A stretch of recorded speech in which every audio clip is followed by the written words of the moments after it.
Ali Al-Ta'i, Suhair Al-Ta'i, Haj Subairi, and inshallah all of the mu'mineen and mu'minat. Bismillah ar-Rahman ar-Rahim.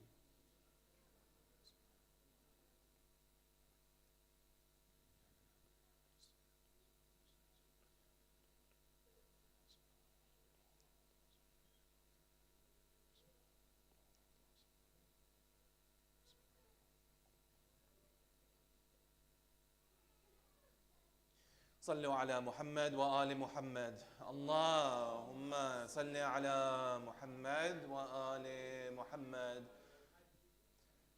Brothers and sisters, we now are coming to somewhat of an end of our discourse. We have covered, alhamdulillah, more than half of the themes of the Furu'id-Din. We covered Salah, we covered Siyam, we covered Hajj and Jihad. Now we move on to, I would say, a very interesting juncture, which is that of Khums and Zakat. When we look at Khums and Zakat, we see this on the face value and on the apparent value as something that's very binary and something that's very basic, correct? How difficult is it? You get out money and you give it to charity. However, the purpose of this series was what? In order to reconnect us to the us so that we understand the purpose of the things that we're actually doing. We understand the reasonings behind the a'mal that Allah subhanahu wa ta'ala has given to us so that we can further develop within inside our pursuit of it. So when it specifically comes to this mawdu' of zakat and khums, it's underpinned by a much larger subject. And that larger subject is one of the, we would say, essential usul-id-din. Remind me, brothers and sisters, what were the usul-id-din? The first was tawheed, the next was adala. This is the mawdu' that underpins the entirety of zakat and khums. When we speak about adala, respected brothers and sisters, and when we speak about justice, I ask you the question, why have the Shi'as deemed adala to be so important that they extracted it as a separate usul? Correct? If you look at the usul-id-din of the remainder of our brothers and sisters in the religion, it's just tawheed, nubuwah, qiyamah. So of course, in addition to imamah, the Shi'as have also added adala to this instance. What makes adala so important as a sifa? What makes adala so important as a characteristic trait? What makes adala so important as an essence of Allah subhanahu wa ta'ala, as an attribute of Him, that we need to now separate it and now learn from it? The answer to this question is the answer to what the batin of zakat and khums truly is. When looking at justice, we need to look at many things, correct? If I ask you, how would you define justice? You would say that it's a very multifaceted definition, correct? It's not just, for example, political arenas, it's not just economical arenas. We would say in our lives we try to exercise justice. In our lives we try to exercise what is right and we try to stay away from what is wrong. So when Allah subhanahu wa ta'ala's name of the adl aspect of His name is being brought out, we see here that this is something that we really need to take a deep dive into. So in the religion of Islam, divine justice is very closely linked to Tawheed. Inextricable link between the two. Tawheed and Adala are 2 points that can't be separated. Of course, none of them can be. However, there's a relationship between these two that does end up very interesting. So if we believe Allah subhanahu wa ta'ala is just, then we also need to believe that He would give decree to a just political system. We also say that He would give decree to a just economical system. We also would say that the political systems and everything that we see on a societal level should be out of adala, correct? Now that being said, that is why we need to have a just society to maintain what? To maintain the justice of all individuals. If I am saying everybody in this room is entitled to the same rights, the only way that can be enforced and the only way that can be implemented is if we have a just system in order to propagate that, correct? So if we have a just system in order to propagate that, we are now seeing that the theme of justice is something that is looming very large in the religion of Islam. Very large in the religion of Islam, correct?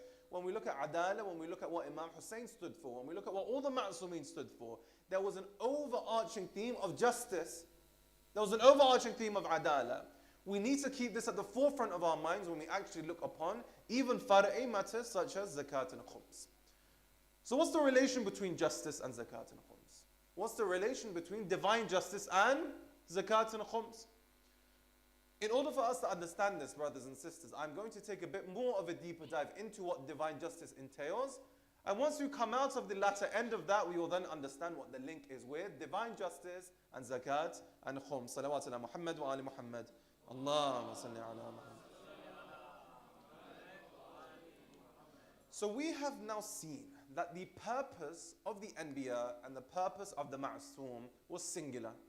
To establish justice on earth, correct? Establishing justice on earth is the purpose of the entire enterprise. 124,000 prophets. How many saints, how many people came after?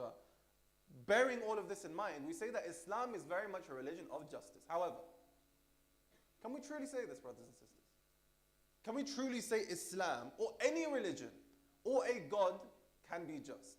Because we live in the Western world, correct? And living in the Western world, we are faced with many confrontations. What's the first one? You say that your God is just, X amount of people just died in a tsunami. That's a pretty good reason. You say that your God is just, this child just died of bone cancer. That's a very compelling reason. You say that your God is just, but this individual just died in something that had nothing to do with them. So now where is the adala coming to play? Either your God is just and these things shouldn't be happening, or he isn't just and these things are going into play. So now how do we liaise the relationships between these two? How do we justify the evil in the world, brothers and sisters? That's what we need to try and answer. The evil that we are currently seeing in the world, how can we liaise that with a just God? Because that's a very, very pertinent question. How? Either the God is not just and evil can exist, or he is just and evil should not exist. So why do we live in this world full of calamity and disaster, full of peril, full of pain and full of grief? We live in this world and we say at the same hand God is just. So where is the justice here? If I have not done anything wrong, if I have not partaken in anything that makes me responsible for the grief that I am getting, what kind of justice is this, brothers and sisters? Correct? If I commit a crime and I get sentenced to jail, that's justice. Correct? If I didn't commit a crime and I still get sentenced to jail, is that justice? If we understand that this isn't justice, then how do we justify the evils in the world? How do we justify the calamities? How do we justify the tsunamis? How do we justify the earthquakes? How do we justify the evil that we have absolutely no part to play in? No part to play in, but nonetheless it exists, doesn't it? So now we need to answer this question before we move on to zakat and khums, yes? If we are going to claim that Allah subhanahu wa ta'ala is just, and we are going to claim that he is adil, then how do we now understand this in the wider context of the world? So as I mentioned, whenever, for example, I would have debates and discussions with atheists, or for example, with an individual or cohort who don't believe in God, they may be agnostics. The first thing is that they criticize God for the existence of evil. This is the 101 atheist argument, correct? Your God can't be just, there is evil in the world. So now we need to answer this question for ourselves. It's kind of got a point, hasn't he? Or hasn't she? If we do have evil in the world, how can we justify God's adala? And if we can, we must find the answers in the Quran and the Ahlul Bayt. So the first point that I would like us to really understand here and drive home is that when we look at justice, we look at justice through a very small lens, correct? We look at the situation around us and we say that due to the situation and the circumstance, this is something that is unfair. Have you come across this in your own life? You think something is inherently unfair because you didn't have the ilm of another factor. When you gain the ilm of that second factor, then you're like, oh no, this makes sense. It's not injustice. So when we look at the tools that shaitan and the shayateen use to deceive us, the tool of deception that is used in this instance is using the same ruler for everything, correct? Shaitan uses the same scale. This individual has wealth and you don't. Allah subhanahu wa ta'ala is unjust. This individual has health and you don't. Allah subhanahu wa ta'ala is unjust. This individual has this and you don't. Allah subhanahu wa ta'ala, a'udhu billah, is unjust. So the first point I really want us to drive home is that perspective is very important. When we see why there is evil, or rather when we think what is evil, might not necessarily be the case because simply our subjective judgment does not allow for further understanding. And we can see this very clearly in the story of Prophet Yusuf, correct? Brothers and sisters, take the final chapter out of the story of Prophet Yusuf. Take that chapter out, where he becomes the emperor and so on and so forth. Up until that point, would you not say that the God of Yusuf is the most unjust God? An individual who did absolutely nothing but good in his life. He was sold into slavery, beaten by his brothers, accused of something he didn't do, spent time in prison. It was just bad luck upon bad luck upon bad luck. So an individual who didn't see the end of Prophet Yusuf's life, what would they say? They would say that the God of Yusuf is someone who doesn't look after him. The God of Yusuf is someone who is unjust. However, when we see the final chapter, and when we see the final part of the story of Yusuf, what do we say? Oh, it makes sense. It was all leading to this point. The adala is now complete. So when we look at things from a juz'i perspective, and we look at things from a specific perspective, this is a very dangerous argument. And if we understand that we are limited beings, correct? If we understand that we don't have total knowledge, then how can we claim something in the total sense is just or unjust? How can we claim something in the total sense is something that is against the realms of justice? Either we claim that we have total ilm. If you do, then you would know what's right and what's wrong. But we don't claim this. We all claim that we don't have total knowledge. And if we don't have total knowledge, brothers and sisters, how can we claim that something is just or unjust? How can we not claim Allah subhanahu wa ta'ala must have done this for a reason? There must be some hikmah in this. There must be some knowledge in this. There must be some reasoning for this calamity that Allah subhanahu wa ta'ala wanted me to partake in, correct? Because this life isn't something that happened by chance, correct? This life isn't something that happened by some sort of accident. We weren't thrown in here and now we are supposed to happen to work it out. Absolutely not. Every single aspect of our lives has been tailor-made to give us the highest possibility of attaining the highest degree of perfection. Every single thing. Whether we were created as a male, whether we were created as female. Our soul was tailor-made in one of these bodies because Allah subhanahu wa ta'ala knew that one of them would lead us to a higher degree of kamal. In what family, in what state, in what country, all of these, Allah subhanahu wa ta'ala puts us in this context because this is the highest possibility and chance we have to attain kamal, correct? Even if we look at an individual like Fir'aun. Looking at Fir'aun, an individual says that this individual, absolutely not. What do the ulama say? They said, this Fir'aun that we had was the best possible Fir'aun that we could have had. Because Allah subhanahu wa ta'ala gave this individual every opportunity.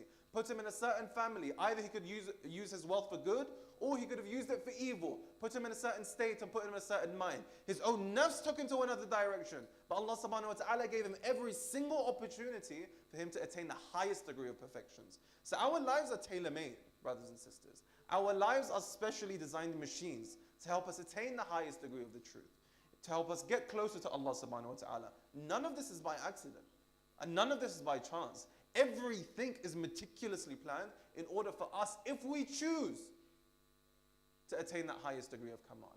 Everything. We say that in the books of the scholars, we say that there is not the blinking of an eye that happens without Allah subhanahu wa ta'ala wanting you to see that happen. There is no aspect of human life and there's no aspect of human existence that is random to that degree that this has no hikmah upon myself. So when a difficulty and a calamity falls upon me and I start complaining and I start saying that for goodness sake, this God is unjust, He has taken this away from me, taken that away from me, you don't think this is an opportunity for you to grow? You don't think this is an opportunity Allah subhanahu wa ta'ala gave you to flourish, to get closer to Him? We forget our purpose, which is tranquility. We forget our purpose, which is to get close to perfection. We forget our purpose, which is to get closer to God, so that when we lose these transient things, we now become depressed. However, if someone loses something transient and they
An individual who is complacent, they forget about their purpose. Yes?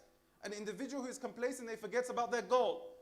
The analogy I use is if someone is driving a car, correct? And the road is straight and there's no speed humps, there's no cameras and there's no distractions. What's going to happen? You're going to get tired. You're going to get fatigued. You're going to make mistakes, correct? However, when we put speed humps and we put cameras and we put boards and we put things to bring your attention back into line, your attention is focused and you keep on driving. Allah subhanahu wa ta'ala puts these things in our lives so that we don't forget our purpose. We veer off the track. And then when something befalls us, we bring ourselves back on the line. And we've all been through this. If anyone's lost a loved one, if anyone's lost a family member, you must have the day before been going through your normal life. And then suddenly it hits you that way. What on earth am I doing with my life? Correct? So this is an aligning mechanism for us to actually understand what our purpose is and how we can actually move forward. And the conclusion of this point of divine justice, before we link it to zakat and khums, is on this notion. That in the Holy Quran, Allah subhanahu wa ta'ala teaches this to us. Yourselves know the story better than I, yes? But for the interest of those who haven't heard it, I will go through it, inshallah, step by step. And this is the story of Musa and Khidr. Salawat ala Muhammad wa ala Muhammad. Allahumma salli ala. To make a long story short, in the Holy Quran, Allah subhanahu wa ta'ala goes to Prophet Musa. He goes to him and he said that I would like you to learn from this individual. To a Nabi, he's saying, I would like you to learn from this individual. So Prophet Musa goes to an individual and it turns out his name is Khidr. He goes to him and he says that I have been commanded by Allah subhanahu wa ta'ala to learn from you. What's the natural response when someone comes to learn from you? For example, yourselves all have your areas of expertise. If I come to you and say, can I learn from you? What would you say? Of course, right? Come take a seat, we'll go through it. What did Khidr say? Absolutely not. Yes? He said, you do not have the patience to stay with me. You do not have the patience to learn from me. So please go back from where you came. I will continue my duty. Prophet Musa said, no, I've been commanded by Allah subhanahu wa ta'ala. I really have no say in the matter. So I do ask you very politely, please can I learn from you? He said, you can learn from me on one condition. He said, what? You do not question what I do. You do not question what I do at all. He said, okay. So the first step of the journey, Khidr and Prophet Musa, they went forward and they saw an individual. When they saw this individual, they saw that there was boats behind them and there was an island in the distance. So the first thing Khidr did, he went inside the boat and what did he do? He got a very big knife and he cut a hole at the bottom of the boat. Prophet Musa is very naturally at this point in time saying that, what on earth do you think you're doing? Right? This is something that doesn't belong to you. You're now vandalizing it and this is now going to be problematic for the individual. What did Khidr respond with? I told you not to question my actions. They move on to the second of the third junctures. And at this point in time, they see a young boy and he is running. This young boy, when he is running and he approaches the area where Musa and Khidr are, what does Khidr do? He gets out a knife and he takes his life. Musa very understandably at this point in time is saying, what on earth is going on? This boy did nothing and you are taking his life. This is something that is entirely unjust. This is something outside of adala. This is something that is not part of the religion of Islam. I've been told to learn from you. You're causing nothing but mischief. What did Khidr say at this point in time? I told you not to question my actions. They move on to the final point. And they enter this area. And when they entered the area, they asked for some food because they were quite hungry. The villagers refused. So upon leaving the village, they saw that one of the walls in the village were broken. So Khidr at this point in time, he got all the raw materials from his own expense and started rebuilding the wall. Musa was like, wait, they didn't show us any hospitality. You could have got paid for this work and you built it anyway. What's the reasoning behind this? He said, for the last and final time, I told you not to question my actions. They now leave. And before they separate, Khidr said to Prophet Musa, I will now leave. However, I will tell you the reasonings behind my actions. Action number one, I cut a hole at the bottom of this boat because this individual was about to put all of their wealth in this boat. This boat was about to go to that island. And that island has a tyrannical king who takes all of the wealth of the individuals who get there. So I wanted this individual to take this wealth, take it back to their family so they could actually use it. I said, okay, that's a fair justification. But what about the boy? You just killed him. There was no possible justification for that. They said this boy had just left the folds of Islam, left the folds of Tawheed. And this boy was now becoming a facade for himself and a facade for his family. So I took his life so that his parents may get the opportunity for salih children in the future. And I took his life so that he may get the opportunity for salvation in the akhirah. If he stays here and continues sinning, the salvation chance becomes very low. However, if this decree is now taking place, then there is a possibility of salvation in the akhirah. I'll keep it at war. What possible reason is there for doing what you did? He said, underneath the ground here, there was gold. And this gold was left behind by a father. And that father just recently passed away. So I wanted to build this wall so that when the orphans come of age, their wealth is protected and they can go and actually use what is left behind. At this point, the story now ends in the Quran, and the moral of the story is this. When we question calamities and things and disasters that happen to us in our lives, we only question it from a lack of knowledge. And we only question it from a lack of ilm. If we had the knowledge of the entire picture, we would say, but of course, this is the only thing that I needed. This is the best thing that has been done for me. And this is the thing that's going to get me closer to God. But because we have a very limited vision, and we can look at life through a keyhole, when we look at life through a keyhole, we say that this is very unjust because I didn't do this. But if you open the door and now you have the entire view in front of you, then you see, oh, the reason this happened is because this third factor was coming into play. Or the fourth factor was coming into play, so on and so forth. So when looking at the matter of divine justice, we see very clearly that absolute evil is something that we deny as a notion entirely. Your subjective definition of evil, Allah subhanahu wa ta'ala's opportunity to help us grow, correct? And I'm not talking again about the free will of us. If, for example, an individual who has free will exercises evil, this is not Allah subhanahu wa ta'ala telling him to exercise evil. This is them out of their free will failing in the jihad akbar.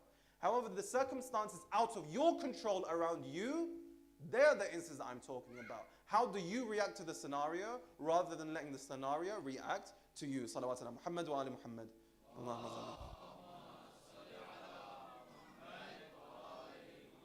And my point is this. Death would be unjust if it wasn't promised, right?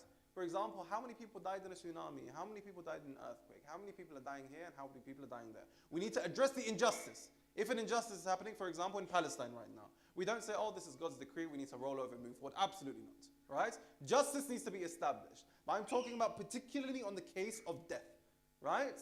I would say that these individuals, they would have a case to say that their death is unjust if death wasn't promised. But I ask you, brothers and sisters, is death promised or not? The only thing that's promised to us is death. The only thing that's promised to us is death. Most verily, each soul will taste death. Correct? كُلُّ نَفْسٍ ذَائِقَةُ الْمَوْتِ.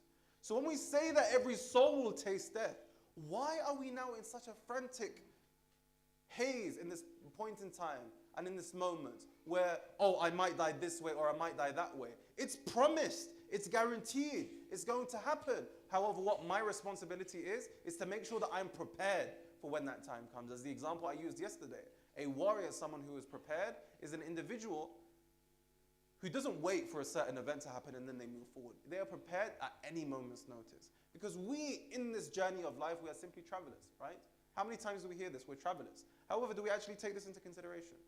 Think of it as a train. When you get on the train, you enter on a stop. And you know you're getting off at a destination, correct? You know 100% you're getting off at a destination. So while you're in that train, you now develop emotional attachments to the things around you. When you're in the tube, the seat that you're sitting on, you say, I love this seat so much, and I'm just going to stay on the seat forever. No. The material things around you, the things that are going on, what are you doing? You're not really taking them into consideration because you know that you're only sitting here, you're using it for a while, and then you need to go to your destination. When we're in life, we spend our entire lives building material attachments, attachment to worldly gains, and then at the end of the day, when the destination comes, we're not truly ready. Coming back to the train analogy, what are we doing for the entirety of the time? We're ready to get off when our stop comes, correct?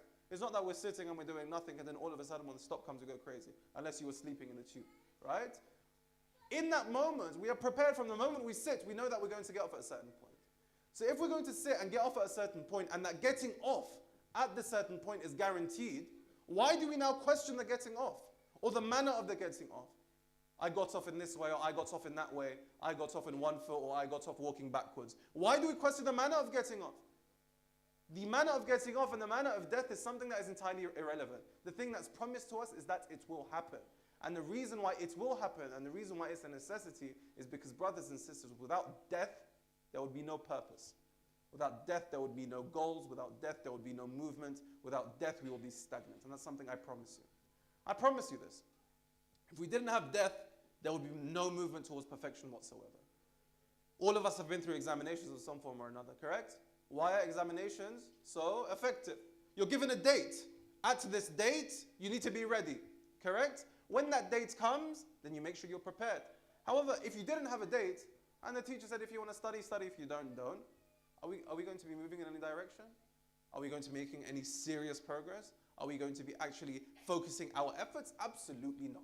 So Allah subhanahu wa ta'ala gave this to us as a gift, correct? Allah subhanahu wa ta'ala gave this as a point that we can focus upon, that we are moving in this direction, so I need to make sure that I perfect myself before I can actually get there. We have a tradition from Amir al-Mu'mineen Ali ibn Abi Talib salawat ala Muhammad wa ala Muhammad,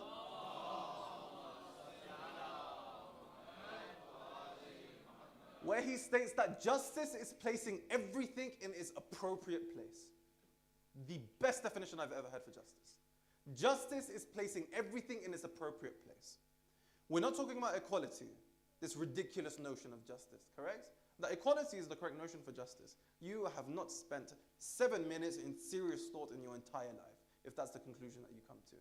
If we look at the Imam's definition of what justice actually is, balance, then we see balance of all things is what we need to take into consideration. Balance of human rights, balance of human affairs, balance of human, and balance of the wealth around us. So understanding that justice is putting everything in its appropriate place, justice is putting everything in its appropriate spots, then we move very easily and smoothly into our mawdu' of today, which is that of zakat and khums. Allah subhanahu wa ta'ala has legislated justice on a social level and on a personal level. So when we see the inequities around us, brothers and sisters, we see that the inequities that we see around us need to be addressed by the religion of Islam. And if they're not, then we have an inefficient system, correct? If you look at communism, if you look at capitalism, if you look at socialism, we will say all of them have some degree of wealth management, correct? Of how to address the people who are less fortunate in society. So if Islam doesn't address this, then we would say it's an imperfect system. However, alhamdulillah, Allah subhanahu wa ta'ala, He has given us the system of zakat and He has given us the system of khums. And looking at the system of zakat and looking at the system of khums, we can say that this now establishes the justice that we have. Because currently, what do we see? We see massive wealth inequalities. The wealth inequalities that we see are absolutely astronomical. We see that only a few percent of people in the world own 70% of the wealth. And we see that 2.7% are entirely wealthy in this instant. However, if we look at the remainder of society, they are not living in actual ease. So Allah subhanahu wa ta'ala, in attempts to equalize the system, He has now introduced zakat and He has introduced khums. And zakat and khums, they have a social dimension, of course, which we will discuss briefly. However, the purpose of this series is what? To reconnect us to the inner essence of the a'mal. So what's the personal dimension of it? That's the question we need to understand. Me taking my card out and tapping it, me giving money, what's the personal development and what's the personal kamal I get from actually giving khums? What do I need to bear in mind, and what is my batini development when I actually develop in this certain sphere? So that being said, we see that khums itself, Arabic, the semantically, it comes from, of course, khams, and it means 1/5. Well, you need to give 1/5 of your wealth in a certain prescribed manner. Zakat, the same thing. A different percentage, a lesser percentage, but nonetheless is on different items. I won't go into the ahkam of zakat and khums right now because it's beyond the scope of today's discussion. More pertinently, I want us to understand, what does Allah subhanahu wa ta'ala want us to gain? That's the question, is it not? What does Allah subhanahu wa ta'ala want us to learn? What does Allah subhanahu wa ta'ala want us to understand by practicing and involving ourselves in this, we would say, act of giving khums or giving zakat, and the utter importance of it? We see the importance of these things negated. Why? Because we don't understand the dala'il behind it. So, for example, giving money, it doesn't matter. However, when you understand the actual reasonings why Allah subhanahu wa ta'ala has prescribed this treatment for you, we see very clearly that there is a reason behind it. Brothers, inshallah, if all of us can just, with a loud salawat, move one step forward, that would be brilliant. Salawat ala Muhammad wa ala Muhammad. Allahumma salli ala Muhammad. Ahsantum. We need to make space at the back, so fantastic. Ahsantum. This is Allahumma salli ala Muhammad wa ali Muhammad. This is more intimate, isn't it? So continuing with our discussion, khums and zakat itself. And we can add sadaqah to this charity too, this manner too, right? These 2, 3 things. What is it about them that I actually need to gain lesson from? Because it can't just simply be giving money. There has to be a reason of giving that money, correct? As I said, Allah subhanahu wa ta'ala is the best of all pharmacists, correct? He knows your illness and He knows how to diagnose it. And one of the treatments that He has given us is, of course, salah and siyam, of course, hajj and jihad, however, zakat and khums as well. However, what particular illnesses is it targeting? What particular illnesses is Allah subhanahu wa ta'ala trying to avail by legislating this action upon us? By legislating this amal upon us? I boiled it down to 3. There are 3 major illnesses of the soul. There are 3 major illnesses of the nafs that I believe, if we practice khums and zakat in the correct manner, it will be annihilated entirely. The first is attachment to worldly goods. The second is selfishness. And the third is greed. So now, inshallah, to conclude our talk, as I have run out of time, we will now go through each one and then, inshallah, wrap up our discussion for the day. First and foremost, attachment to worldly things. Attachment to worldly things, everyone in this room knows that this is something that's not good. And it's something that's not positive. However, we still find ourselves attached to worldly things, do we not? We buy a watch that's very nice and it's difficult for us to give it away. We buy a ring that's very good and we find it difficult to give it away. We buy a very expensive jacket and then we say that, oh, we can't give this to anyone. Why? Because I like it, I enjoy it, I need it, correct? That's how we justify it to ourselves. So all of us know that attachment to worldly goods is something that's dangerous. And all of us know that attachment to worldly goods is something that takes us further away from Allah subhanahu wa ta'ala. But how does khums take me outside of that loop? How does zakat take me outside of that loop? How does sadaqah take me outside of that loop? In this following manner. When we look at attachment, brothers and sisters, attachment is a very normal and fundamental human instinct, is it not? We become attached to things. We become attached to our family members. We become attached to our friends. We become attached to our things. So when we look at the nature of attachment, this isn't something that's wrong. Attachment is a part of our fitrah. We need attachment. And we are attachment, correct? However, what are we attaching ourselves to? That's where the rerouting occurs. So when we look at things that we attach ourselves to, whether it's a car, or whether it's a house, or whether it's our clothes, or whether it's our ornaments or garments, anything that it may be, the reason Allah subhanahu wa ta'ala has so much emphasis on the fact that we should not attach ourselves to these things is why? It's for the reason that number 1, they are temporary, and number 2, they are finite. This is the reason that we need to stay away from all that is material. This is the reason that we shouldn't build attachments to these things, because they are temporary and they are finite. If you build an attachment to something that is temporary, if you build an attachment to something that is finite, what is the end result of this? Sadness. What's the end result of this? Despair.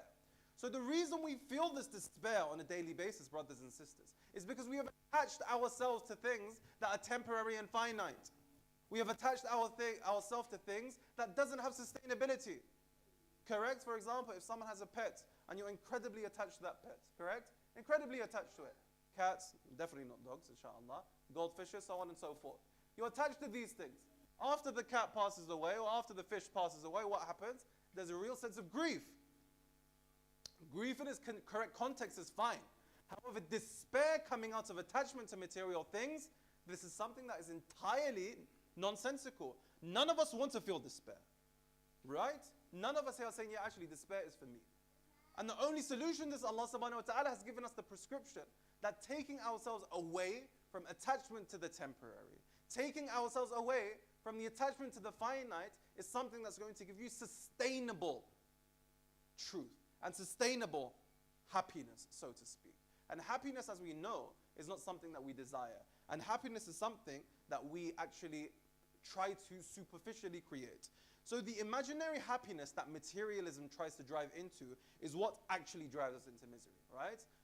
And bear emphasis upon the words, the imaginary happiness. When you buy something new and when you buy something nice, there is happiness, let's be honest, right?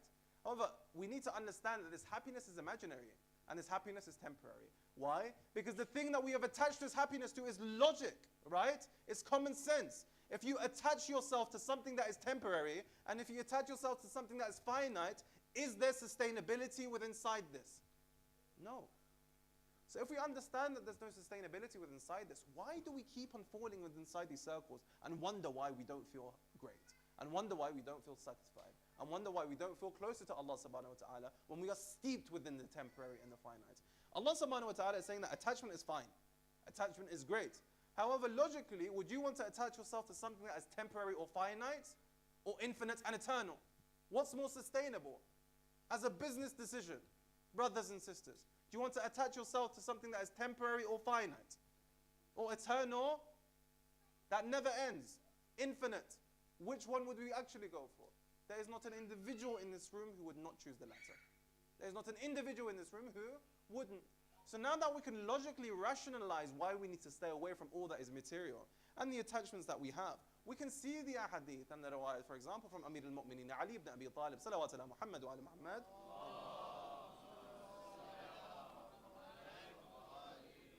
from himself and many of the ma'asumin, where it says, حُبِّ الدُّنْيَا رَأْسُ كُلُّ خَطِيئَةٍ. Correct? The love for the dunya is the head of all evil. Why? Because we are tying ourselves down to a temporary source of happiness. Allah subhanahu wa ta'ala is saying, simply reroute it. Simply move it in a more permanent direction. Sustainable source of energy, rather than this short term of happiness that you are trying to move for. So when we look at these pockets of happiness, when we buy something, we're happy. This is the attachment that we're speaking about. That we have now attached our happiness to something that's finite. We've attached it to something that's temporary. And if something has happened to it, we are now upset. Correct? If we crash our car, if something bad happens, inshallah, if everyone stays safe, there shouldn't be a state of, oh my God, my car is crashed now. Despair, misery. Allahu a'lam. Allahu a'lam. And we've seen the ulama in their examples of this. The most major calamity falls upon them. So alhamdulillah rabbil alameen, they go on with their day. Because they don't have attachments to the things. They own the things and the things don't own them. And this is the best measure for us to actually understand, to see if we own the things or if the things own us. If we can easily give our possessions away, that is the best given factor, that is the litmus test of seeing if you have an attachment to your things or if your things own you. If you can easily give it away, you don't have attachment, correct? If you can easily give it away, then you know that this is not something that you are emotionally invested in. However, you're like, no, I like this, I need this. This is the thing Allah subhanahu wa ta'ala is saying is the hubb dunya. And this is the thing Allah subhanahu wa ta'ala is saying is the root of material attachment. So the reason we are taught about staying away from the accumulation of wealth is that it becomes difficult to then to give it away, correct? No one's saying don't produce wealth. The Ma'asumin were very clear on this. You need to be the producer of wealth. However, don't spend it all upon yourself, is the point they were trying to make, right? The more we get things, the more we become attached to them. The more we become attached to them, the more difficult it is to give away. So when we reduce our lifestyle, and now we don't have much, and then someone asks it, you say, yeah, that's fine, there's no problem. However, when we have very big, very large, very expensive things that we find difficult to give away, that is the thing Allah subhanahu wa ta'ala is saying is keeping you away from Allah subhanahu wa ta'ala himself and God and the essence of truth. Now, we spoke about attachment and we spoke about temporary things. However, I said that there are 3 diseases that khums and zakat target, right? So the first is attachment to material things. We move forward from this. From that, onto the topic of selfishness. When looking at selfishness, what does zakat and khums got to do with alleviating that selfishness? What has zakat and khums got to do with actually pulling that selfishness away? When we look at selfishness, we understand that it comes from the Arabic word shuhha, correct? And when we look at that, we see that it's intrinsically linked to selfishness and stinginess. These are 2 words that come out of this root. So this root now defines 2 stages, and the 2 stages are stinginess, and the second one is, of course, selfishness. The amount that the religion of Islam speaks about staying away from an individual who is stingy, that speaks about an individual who does not spend their money, an individual who does not spend money on their wife, spend money on their kids, so on and so forth. The amount of ta'keed upon this, we understand the importance of zakat and khums here. Because it states, and there are very, very, very strict, very tond, we would say, traditions that state an individual who is bakhil is an individual who is distant from God. So what's stinginess got to do with God? We will see in this instance that there is a very intrinsic relationship. We have a materialist me first mentality, correct? In the modern world, we have this, oh, it's okay for me. I like it. It's great. Don't worry about anyone else. It's just you, correct? We have this materialist, me first mentality where we say that, oh, it's just about me. So when we say it's just about me, and on the equal note when we say to someone else, oh, don't worry about anyone else, you just do you. We understand that this instance is something that is the root of selfishness. Because from here you're not taking into the account the needs and considerations of other people. You are simply saying, I'm the most important part of the story, you're the most important part of this story, forget the opinions of all others, it's not really important. I'm not saying listen to things that are nonsensical, but if you are doing it's telling you and giving you good advice, that you should stay away from it. And we still partake in it saying that no, only my opinion matters, that's the root of selfishness. And Allah subhanahu wa ta'ala is saying in the act of giving khums and in the act of giving zakat, we alleviate ourselves from this selfishness. We take ourselves away from this self-centricity. And when we take the self-centricity away, we now become part of the ummah again. So the psychological reasoning behind giving the khums, first of all, is to detach ourselves from all that is material and all that is worldly, correct? We are giving the thing that we love the most, money, right? You are giving the thing for the sake of Allah that you love the most. This itself now gets you closer to God. The second point, by me giving money, by me giving zakat, by me giving khums, I'm not talking about the social dimension, I'm talking about the personal dimension. I am alleviating myself of selfishness, which then develops into stinginess. So in actual fact, there's 4 diseases that have been targeted by the virtue of zakat and khums. We conclude upon greed, brothers and sisters. When speaking about greed, we would say that this is definitely an issue that exists, correct? Whenever we think of greed, we almost have a caricature in our mind of a cartoon character who has piles of money behind them and they keep on consuming. However, it's much more nuanced than this, right? When we look at greed and when we look at accumulation of things, don't answer this, this is between you and God. Can we say that we need every single item that we have within inside our house? We need, not want, need. Allah subhanahu wa ta'ala says, keep the things that you need. Do we actually need them? Or is it simply an accumulation? If it's an accumulation, brothers and sisters, this is one of the first signs of greed, correct? That this is something that you are taking excess to requirements. This is something that you are taking excess to what you need. Someone may take, but I'm not taking away from someone else, right? It's not as if there's a pot of food and I'm taking more that I need and the other people are hungry. Of course you are. What happened to haqqun nas? What happened to the rights of the people? What happened to the rights of the individuals around you, of that wealth that you spent? Couldn't you have spent it on other people? Couldn't you have spent it in the way of Allah subhanahu wa ta'ala? Couldn't you have spent it in, for example, when we look at the divisions of khums and zakat, in the charitable organizations that are running, in all of these institutions that are so successfully propagating the religion of Islam and using the message of Tawheed to better ourselves as an individual? So this issue of greed, particularly, is addressed very, very clearly when you give away 1/5 of your wealth at the end of the year. When you give away that percentage of zakat, when you have accumulated a certain amount. When you do this, there's this purification, right? We constantly hear this. When we read the traditions about zakat and we read the traditions about khums, it's always purification. Give zakat so that you may purify your wealth. Give khums so that you may purify your wealth. Give these things for the way of Allah so that you may purify yourself. What's the purification here? This is the purification here. You alleviate yourself from worldly possessions. You alleviate yourself from the sin of selfishness. And you alleviate yourself from the sin of greed. And the issue with greed is this. You're never satisfied, right?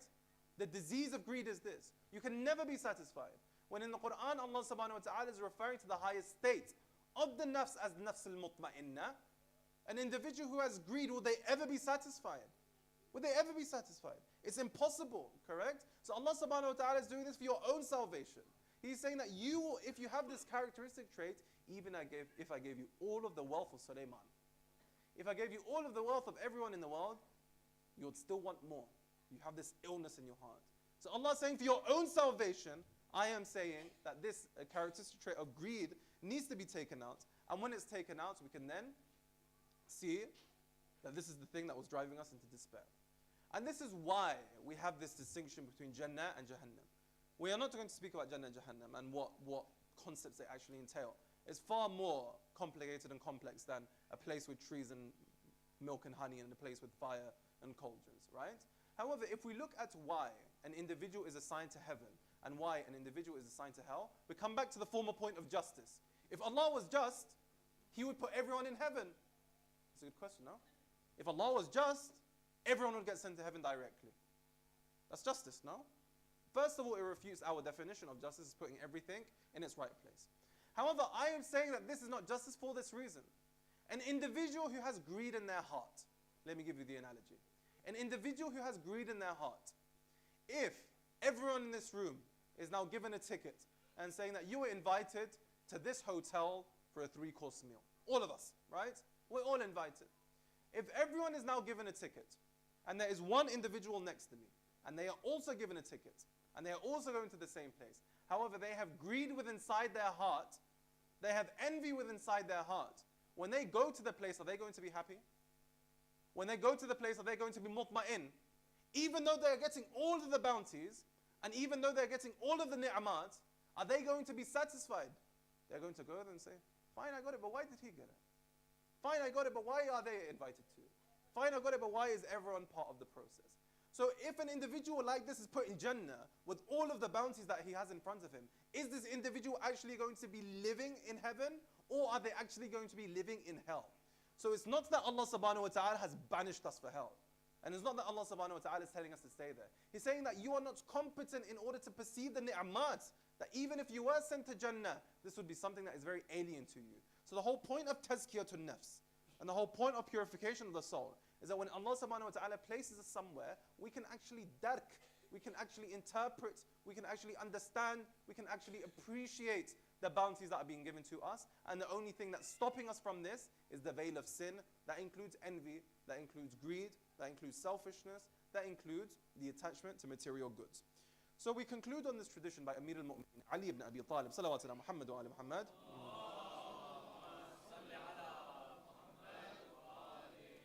where he states, a greedy person is a captor of humiliation, whose captivity does not cease, subhanallah, right?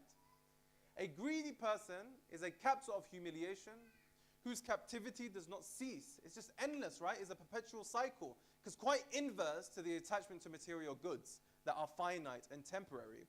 We attach ourselves to things, or rather we are greedy for things. Why? Because the source of that greed is infinity. What do I mean here? The reason we are greedy, the reason why the human has a disposition for greed, is because we by nature are finite beings, correct? What happens to finite beings when you distribute them? They decrease, right? If I have a jug of juice and I pour that juice into a cup, the cup has increased in juice, but what has happened to the jug? It's decreased, correct? So whenever we think of life, and whenever we think of ni'amat, and whenever we think of barakat, that's the mentality. We have this famine mentality that, listen, if I give something, I'm taking something away from myself. If I give something, I am losing something myself. However, the reason we think about this is because we are grounded in the temporary and the finite. However, if we are grounded in the infinite and the eternal, we would understand that by sharing the infinite and the eternal, nothing is decreased. By sharing the infinite and the eternal, nothing is lessened. If I share, nothing's going to decrease from my heart. Rather, it will increase for me and it will increase for him. Think of it as a candle, correct? If you have a candle that has fire, even if you light 1,000 candles with that fire, would the fire of the initial candle decrease? No, right? Because the source of that is sustainable, and the source of that is long. However, the way we deem lives as temporary, finite individuals is that if I give something, something is taken away. But we need to understand that all of this thing that we are speaking about, all of creation that we are arguing over, comes from an infinite entity and from an infinite being. So the sooner we drive that point home, the sooner we will understand that this act of khums and this act of zakat is something that alleviates and purifies our sins to the highest degree possible. So I know I said we will end on a tradition of Amir al-Mu'mineen, but I think we have a very fitting conclusion of a tradition mentioned by the Imam himself, Imam Musa Kadhim, salawatu ala Muhammad wa ala Muhammad, Allahumma salli.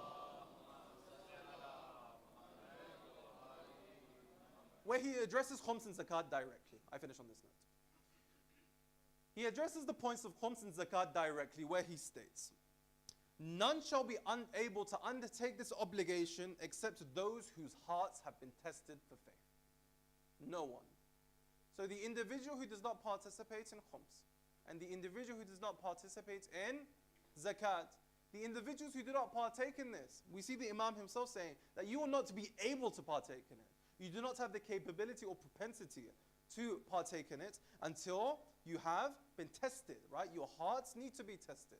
So the Imam himself is saying that in this instance, those whose hearts have been tested for faith, those whose hearts contain faith, for them it's a very badihi matter, correct? For them it's a very clear matter. For me to maintain this faith, I need to make sure that I dispel greed from my heart.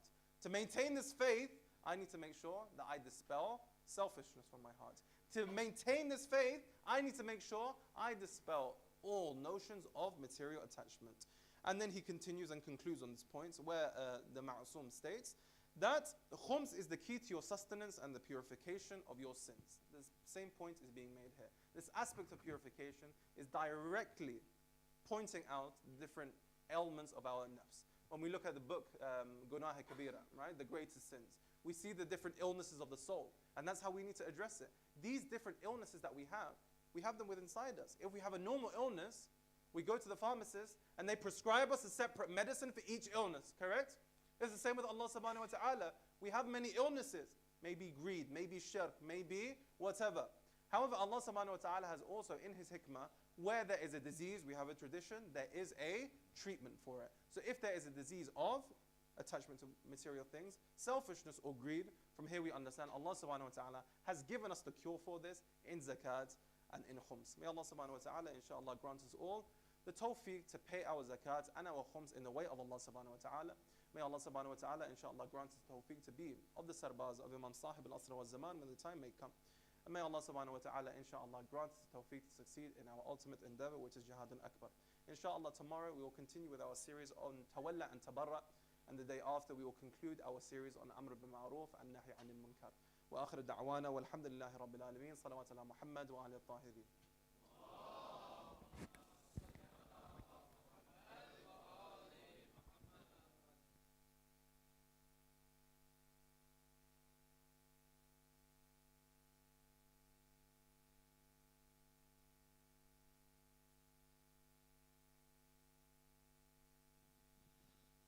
صل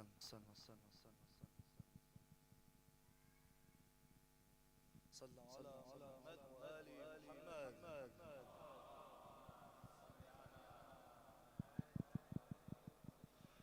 اللهم صل على محمد وآل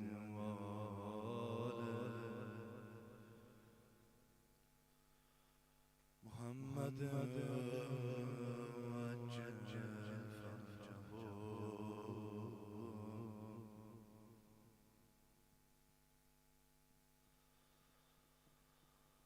اللهم صل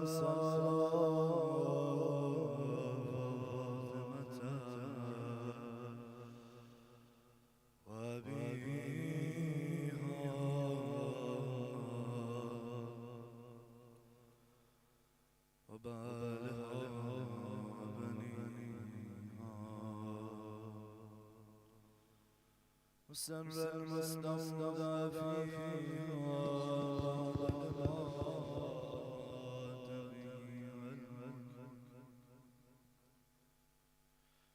يا رب الحسين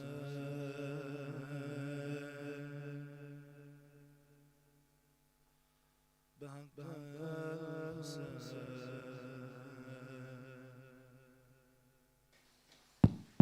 اشف صدر الحسين زولا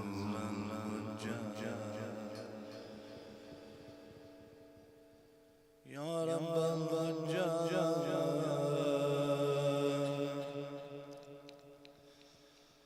بحق الحجاج اشف صدر الرجال زولا الحجاج. أين إخواني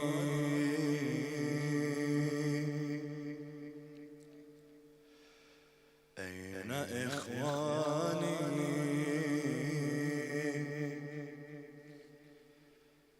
أين إخواني الذين ركبوا الطريق ومضوا على الخط.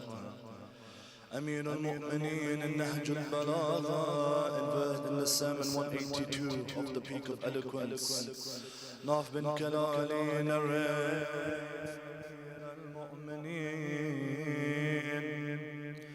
He stood upon a stone in Kufa. He began to give a khutbah. He began to lament. Who is lamenting, Ya Abul Hassan?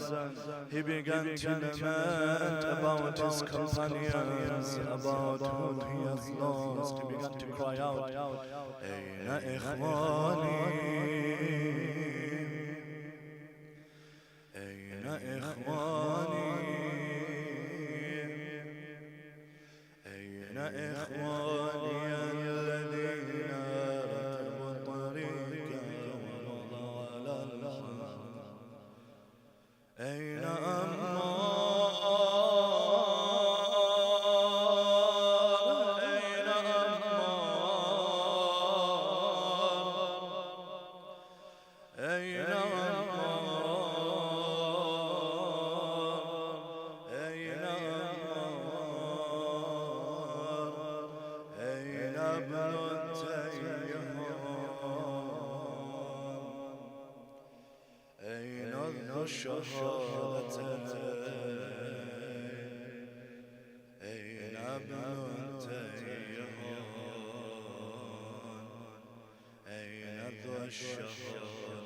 What was Amir al-Mu'mineen saying, my brothers and sisters? He would say, where are my brothers? Where are my brothers? Where are my brothers who rode upon the path of truth? And upon it they left. He then began to call out their names. Where is Ammar ibn Yasir? Where is Malik ibn Tayyihan? I read this sermon myself, my brothers and sisters. Read it yourself, you know what it says. Amir al-Mu'mineen grabs his beard and cries out for his companions. Ala ikhwani alladhina talaw al-Qur'an fa'ahkamu.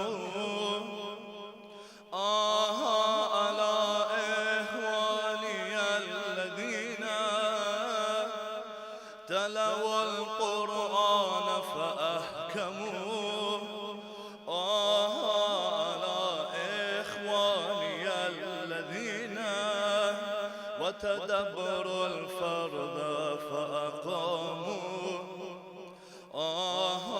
على إخواني الذين أحيوا السنة وأماتوا البدعة دعوا للجهاد فأجابوا ووثقوا بالقائد فانتبهوا. What do you say, Amir al-Mu'mineen? How does he call his companions? Oh, my brothers who recited the Quran, mastered it. Oh, my brothers who performed their duties. Oh, my brothers, when jihad was called upon them and they answered me.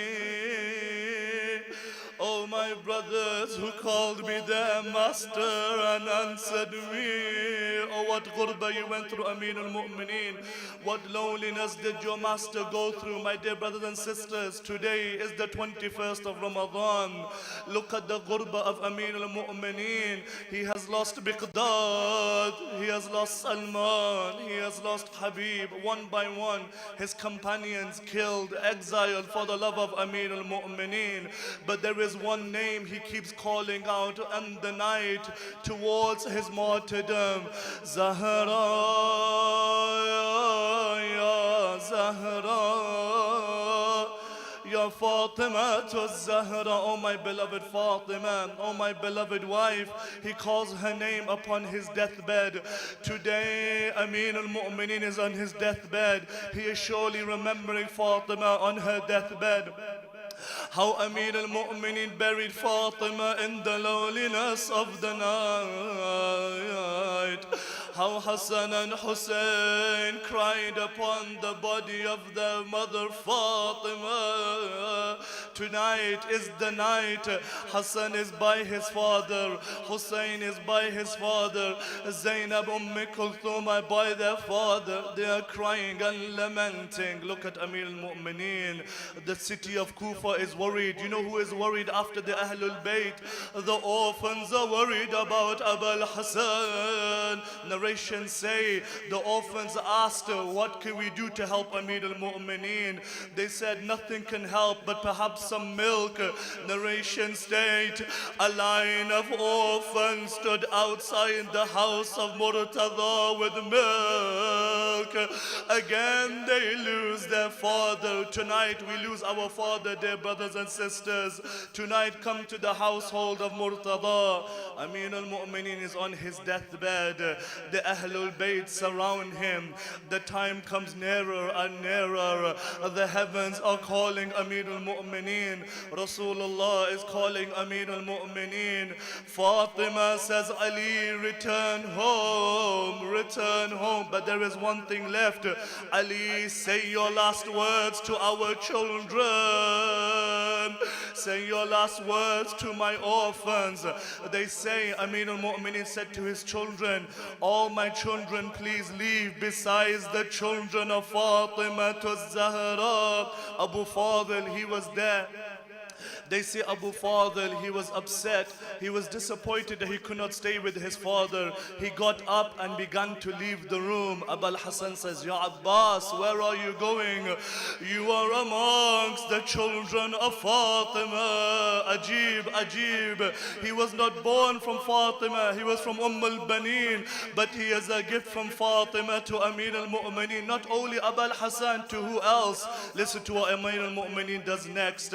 He grabs the hand of Imam al-Hussein. He grabs the hand of Zainab. He places it in the hands of Abu Fadl. He says, Ya Abbas, I am giving you this amana. Ajib. Usually when there is siblings, the older sibling looks after the younger ones. The older brother or sister looks after the younger ones. But look at Abu Fadl. He gives the hand of Hussein. He gives the hand of Zainab. Come to Karbala, Ya Amir al-Mu'mineen. The way you cried out for Ammar, the way you cried out for Malik. You know what narrations say? Imam al-Hussein on the day of Ashura. The wounds weaken your Imam. Abul Hassan, come and look at Karbala. What happened to your son Imam al-Hussein? This amana you gave to Abu Fadl. He fell upon the ground. He began to lean against a spear. You know what he did? He began to look left and right and cry out, Aina Habib, Aina Zuhair, Aina Wahayab. Where is my Habib? Where is my Zuhair? Where is my Wahab? Look what he says. Why do you not reply to your beloved when your beloved calls you? And then the eyes of Hussein looks towards the Furat. They look towards the river Euphrates. Oh Allah, how did the heavens bear the cry of Hussein? He said, Aina akhi al-Abal Fadl al-Abbas. Where is my brother Abbas? Where is my brother Abu Fadl? Zainab is watching. She can hear the cries of Hussein. Bear with me, my brothers and sisters. Why do you remember Imam al-Hussein? Zahra, she said, look after Hussein. Ali, he said, look after Hussein. Hassan, he said, look after Hussein. But how did they look after him after the cries of Imam al-Hussein? One would kick Hussein to the ground. One would attack with a spear. One would shoot an arrow. Those who had nothing would throw rocks upon Hussein. Those who had no weapons would put sand in his wounds. And then the moment comes, shiver upon the chest of Hussein. But what does Abu Abdullah say? Does he care about the pain? He does not. He says, shiver, stop. My mother Fatima is watching.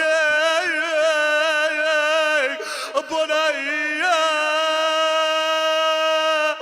Bunayya, qataluka, dhabahuka.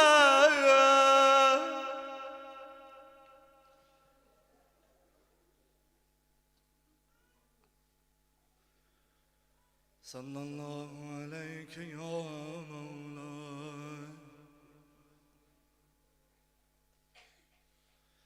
Ya ibna Rasulallah.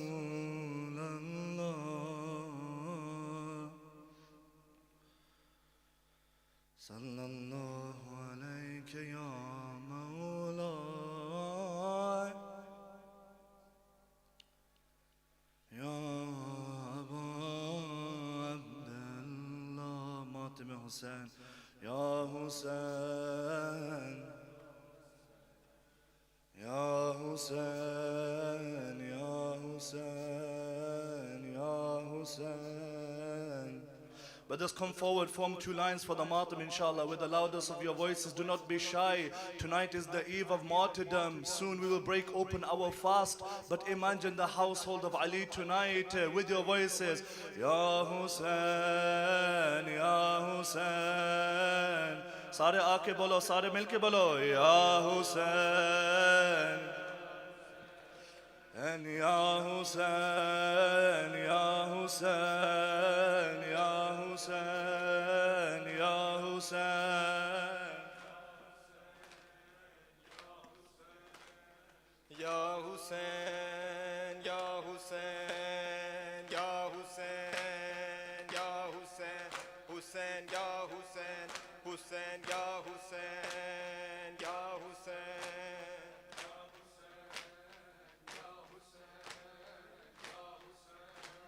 رو رو کے علی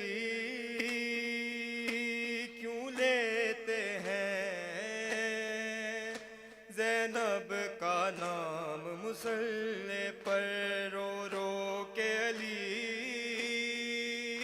کیوں لیتے ہیں زینب کا نام مصلی پر رو رو کے علی کیوں لیتے ہیں زینب کا نام مصلی پر رو رو کے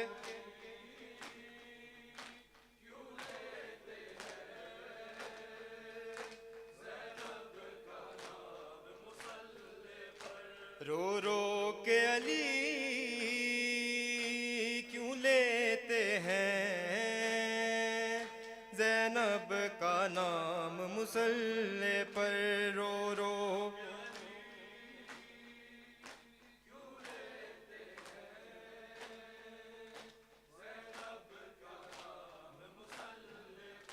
کیا یاد علی کو آیا ہے بازار شام مصلی پر رو رو کے علی کیوں لیتے ہیں زینب کا نام مصلی پر رو رو کے علی کیوں لیتے ہیں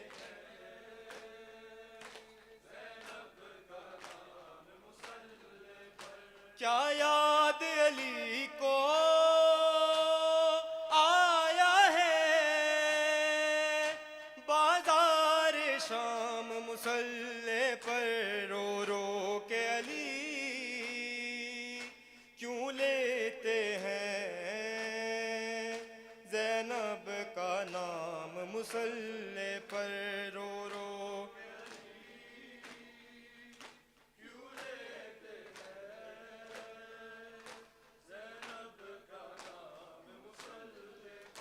خون جاری تھا زخمی سر سے روتے تھے نمازی صف میں کھڑے خون جاری تھا زخمی سر سے روتے تھے نمازی صف میں کھڑے کس طرح حسن نے رو رو کر کی فجر تمام مصلی پر رو رو کے علی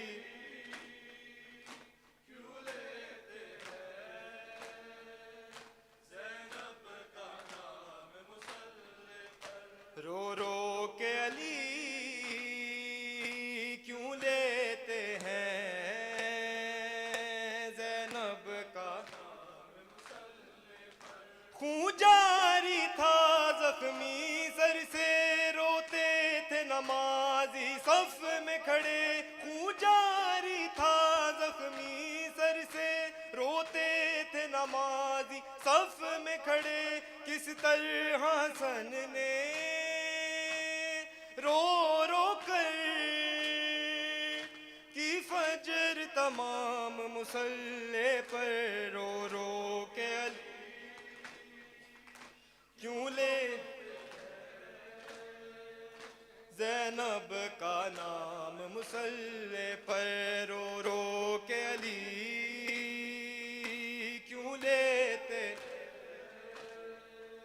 زینب کا نام مصلی پر رو رو کے علی کیوں لیتے زینب کا نام مصلی پر زخمی پہلو جب یاد آیا زخمی پیشانی بھول گیا زخمی پہلو جب یاد آیا زخمی پیشانی بھول گیا زہرا کی مصیبت پر رویا مظلوم امام مصلی پر رو رو کے علی کیوں لیتے زینب کا نام مصلی پر رو رو کے علی کیوں لیتے ہیں زخمی پہلو جب یاد آیا زخمی پیشانی بھول گیا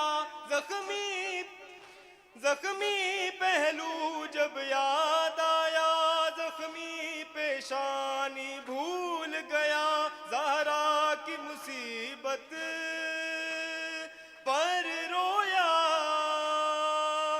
مظلوم امام مصلی پر رو رو کے علی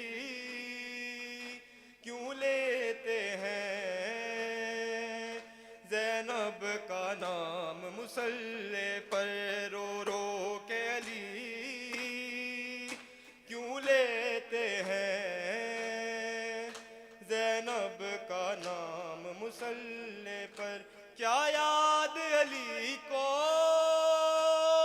آیا ہے بازار شام مصلی پر رو رو کے علی کیوں لیتے ہیں زینب کا نام مصلی پر رو رو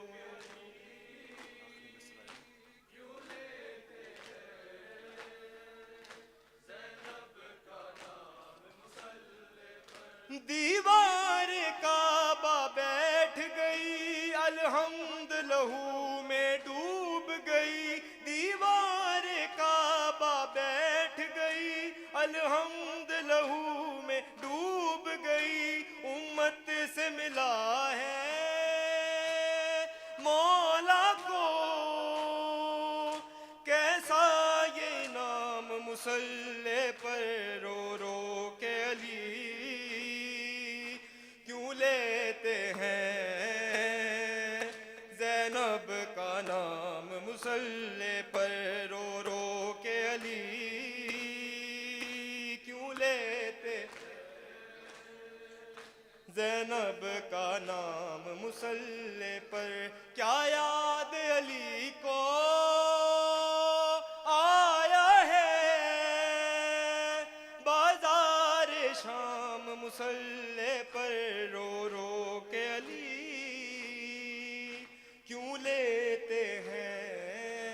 all your marhumin and marhumat, especially the marhumin and marhumat with the brothers and sisters from MYF Foundation, ELIF and Mancom, for all your marhumin and marhumat, especially for your Ammar tonight, recite the Surah Fatiha ma'as salawat.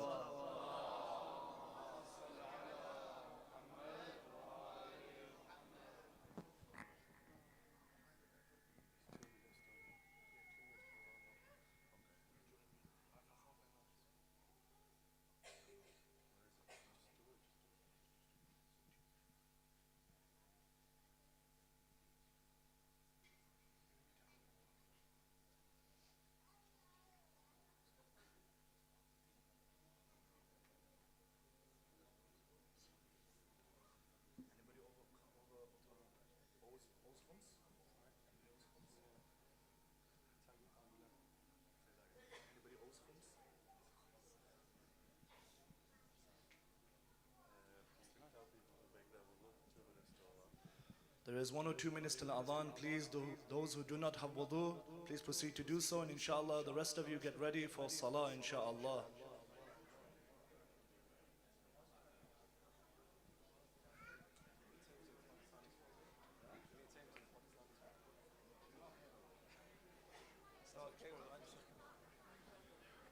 Brothers and sisters, turbas are just over there on that side, as well as the green mats. If you can help, roll them out.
I will keep repeating everyone to say salawat. Once everyone's sat down, we'll stop it. Sallu ala Muhammad wa ali Muhammad.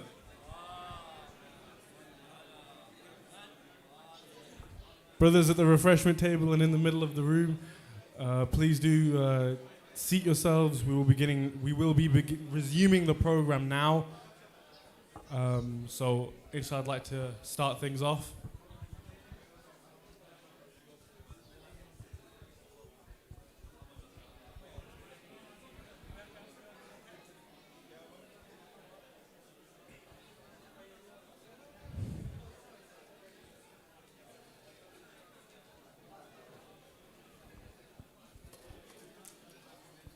Sisters at the very back, brothers right in front of me, please do settle down. We will be starting.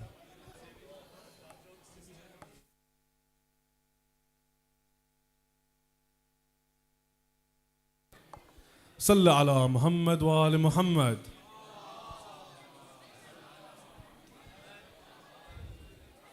Assalamu alaikum everyone. I'd like to thank the Syed, the reciters, as well for their wonderful reciting, and I'd like to thank the Syed for being here with us for the past couple of days and delivering his lectures. Inshallah, the plan is now for a few announcements, followed by some Quran, followed by the Munajat of Imam Ali alayhi salam, following the Dua Iftitar. After that will be the Ammar, and then after that Dua Joshin Kabir, Ziyarat Aminullah, and Dua Abu Hamza Thamali. So inshallah, a very jam-packed, dua-filled night on these holy nights. A few announcements. Firstly, the Kids Club. If you do feel like your child is going to cause a problem during the night, during the recitations, there's a Kid Club that you can send your child to, and they'll be accommodated to there so that they don't cause any inconveniences in the hall. As well as this, I said it at the start, but there's more people here now. So there is an art and poetry competition which ELIF are running. And the plan is that we have extended the deadline for tomorrow. So it gives everyone a chance to still participate in it. There are entries on that table there. So we are looking for a lot more entries. And obviously the winners will be getting prizes. And I urge you all to at least try. There's different age brackets.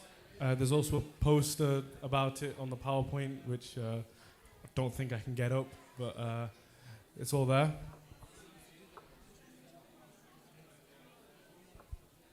As well as that, with the children in the Children Club, if you're deciding not to put your child in the Kids Club, please do keep an eye on them. We had an incident yesterday where we saw a child on a treadmill. I know we saw a child literally on a treadmill, took the wrong definition of fasting. So we saw a little kid on a treadmill upstairs. So please do keep an eye out on them, as this could lead to harm, and we really don't want any of that happening. So please do keep an eye on your children. So I'd like to invite Sister Zahra to come and talk to you all about ELIF, what it is they do, and just give you all an insight on ELIF as an organization. So if we could all settle down so we can listen to what Sister Zahra has to say, and if we can welcome her with the loudest of your salawats.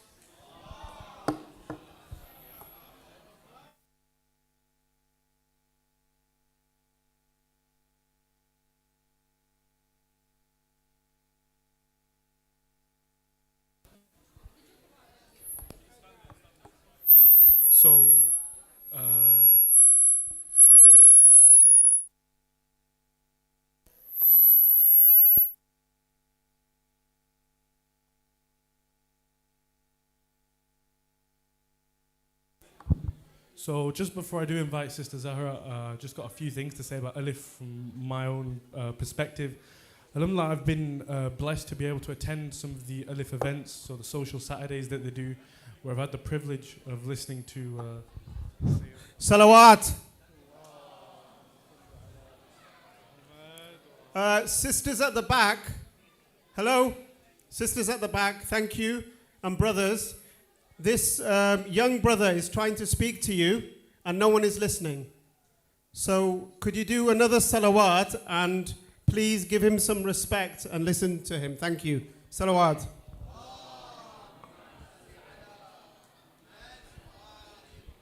Thank you, Ghazafar. Thank you all for listening to that. So just a bit about ELIF from my own perspective before I invite Sister Zahra to come talk to you about ELIF. Hello, I've had the opportunity to actually go to a few social events that ELIF have organised. So the Social Saturdays is actually where I first met the Syed.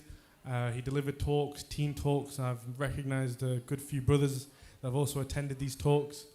ELIF have done so many events in the past, and inshallah, I hope you all one day can decide to volunteer and join. Obviously, if you can't volunteer and join, you can help with your donations. There's volunteers with lanyards that have a QR code on them. Just scan it, it'll take you to a donation page.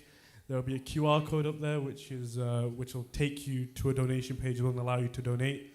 I think Uncle Zafar was the one that during the middle of Maghrib and Isha prayer told you about the importance of donations and how we've been able to give you all these opportunities, and inshallah you can repay us back by just giving us, dig deep into your pockets and donate whatever it is you can. So I'd like to invite Sister Zahra to come and give a talk on ELIF, so if we can welcome her with the loudest of your salawats.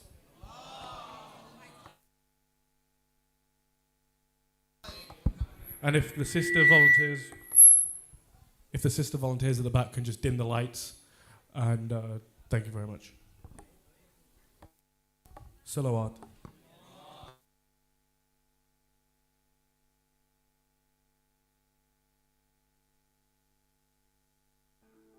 So the idea behind ELIF is to create more activities and events for families. Any fundraising or any money that comes into ELIF is used to get back into ELIF and create more events and things for families to do together. And just pulling any fundraising or any money that comes into ELIF is used to get back into ELIF and create more events and things for families to do together. And just pulling any fundraising or any money that comes into ELIF is used to get back into ELIF and create more.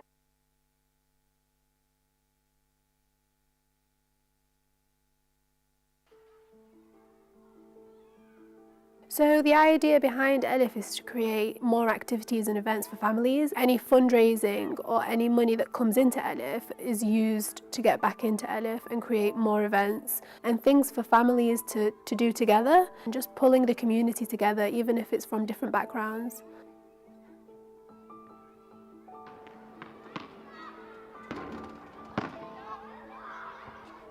So the podcast is a great way for the community to understand local stories, to find people that they can relate to.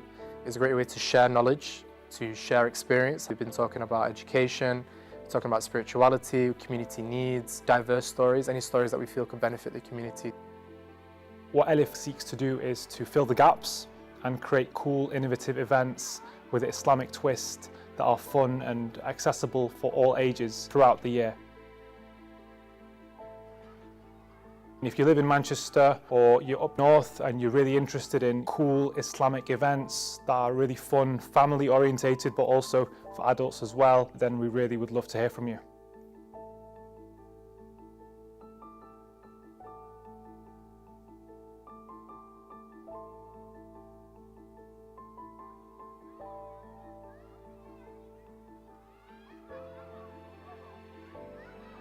It's really important that if you have any ideas, any suggestions, to come forward with them, and that will help us to progress in the future.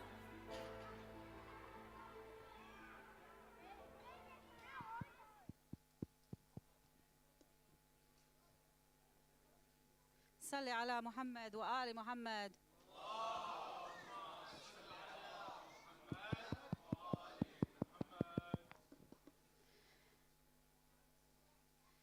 Bismillah ar-Rahman ar-Rahim, in the name of the most merciful and the even more merciful.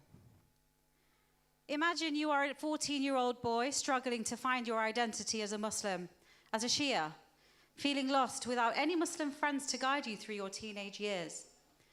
You are a mother with young children and you feel so alone in the world. Who do you talk to? Who can support you on this life-changing journey? You are a man with big responsibilities to provide for your loved ones.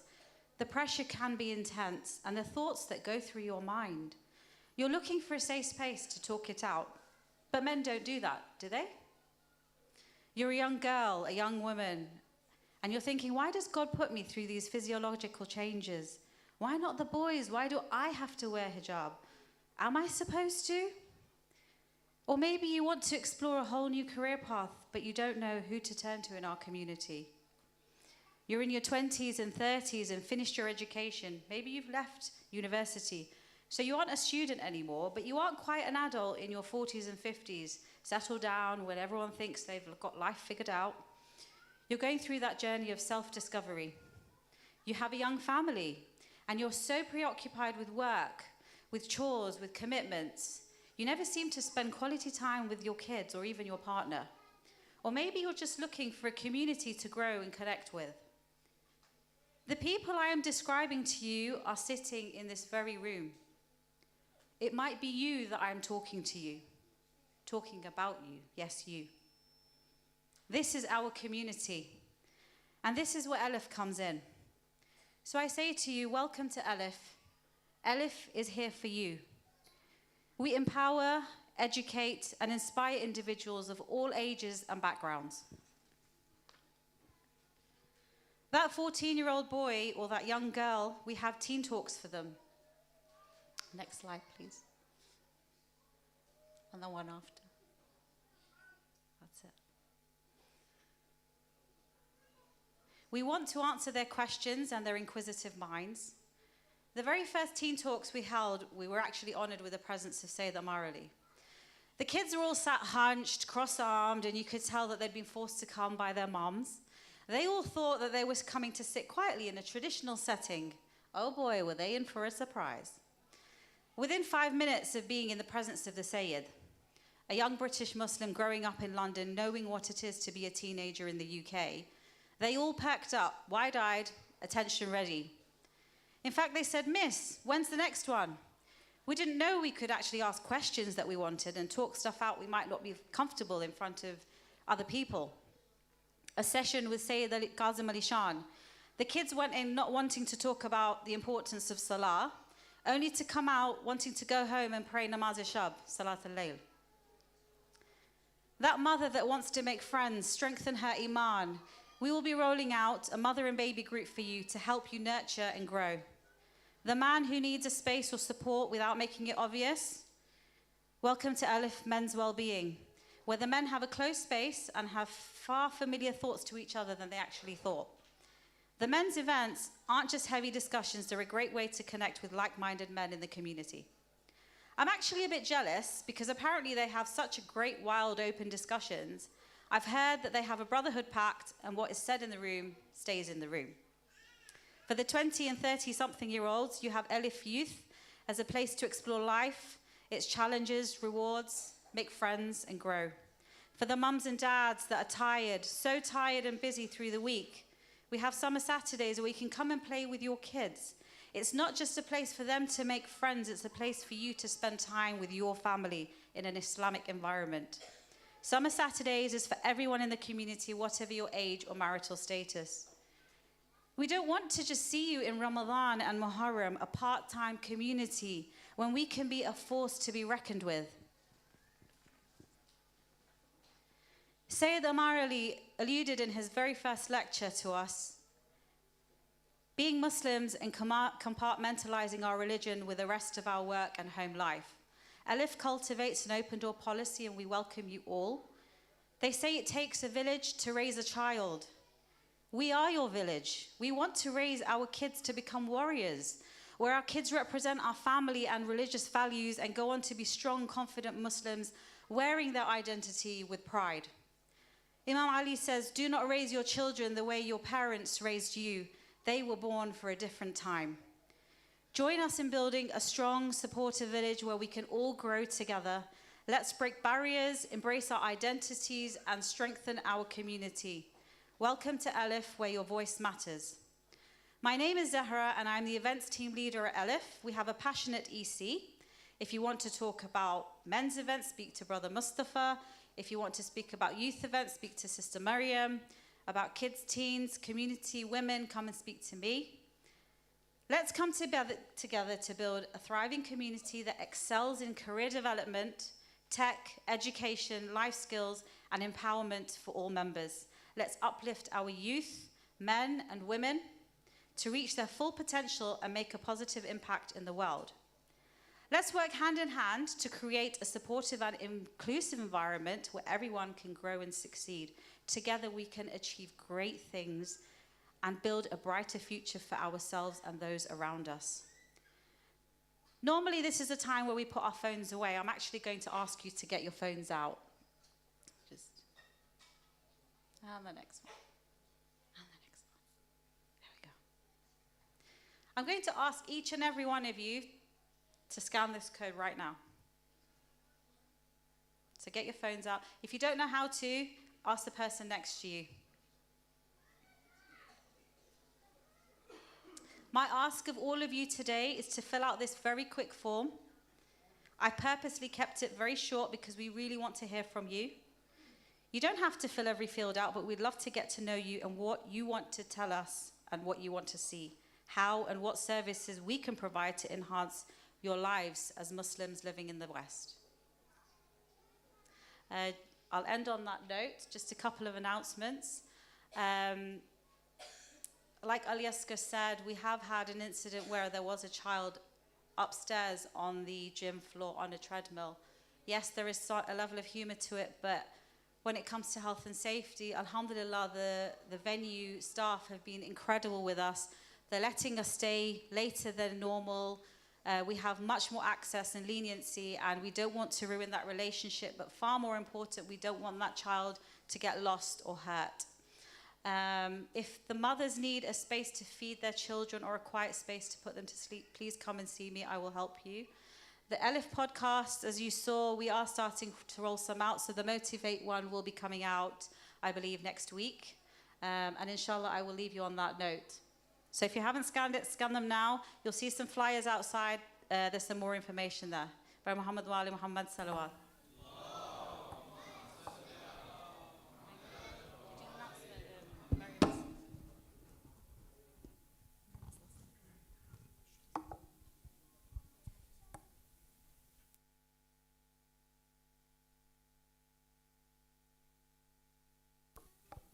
Salawat.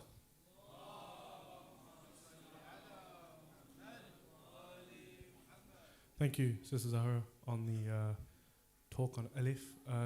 Just a quick announcement. There's a sister who has lost her phone. Sister Miriam has lost her phone. It's an iPhone with a green cover. So if anyone does manage to come across it, just hand it over to a volunteer and we'll take it from you. So Sister Zahra was talking about the QR code, which will take you to the form. So it took me about 3 minutes to actually type out, so please do make sure you all type that out. So I'd now like to invite with the Syed Hamza Kazmi to come recite some Quran. So if we can welcome him with the loudest of your salawats.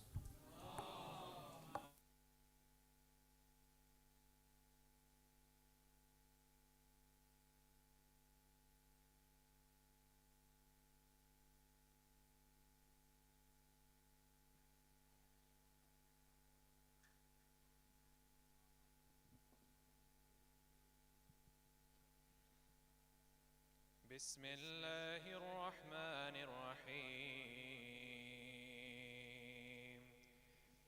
إن الله وملائكته يصلون على النبي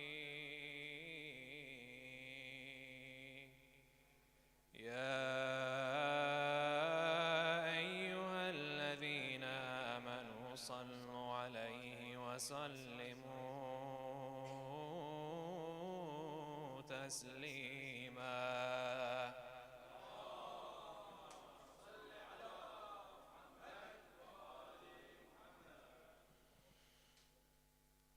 أعوذ بالله من الشيطان الرجيم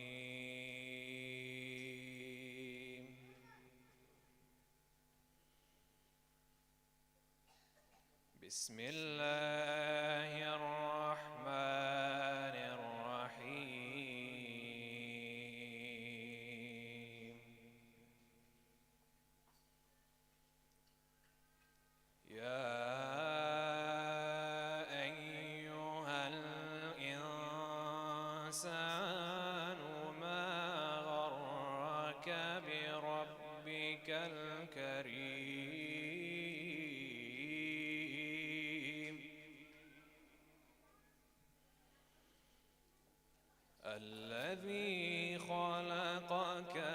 سواك فعدلك في أي صورة ما شاء ركبك كلا بل تكذبون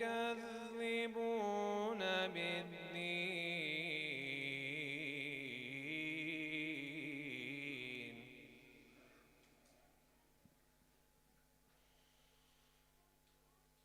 وإن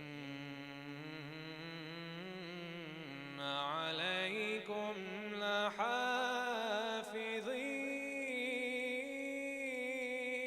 لحافظين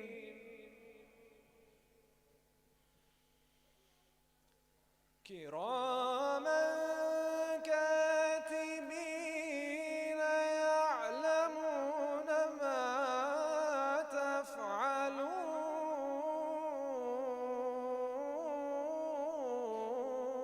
تفعلون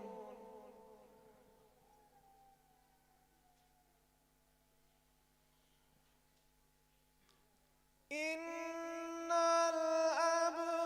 الأبرار لفي نعيم وإن الفجار لفي جحيم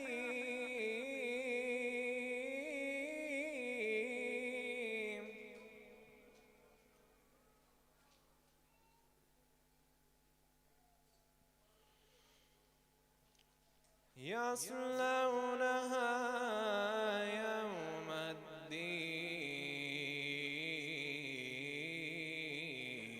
الدين وما هم عنها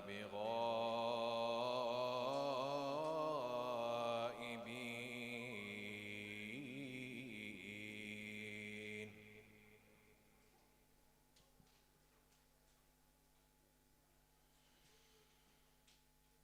وما أدراك ما يوم الدين ثم ما أدراك ما يوم الدين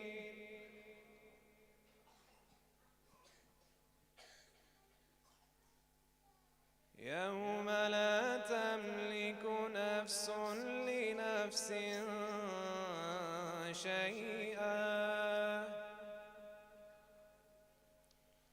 والأمر يومئذ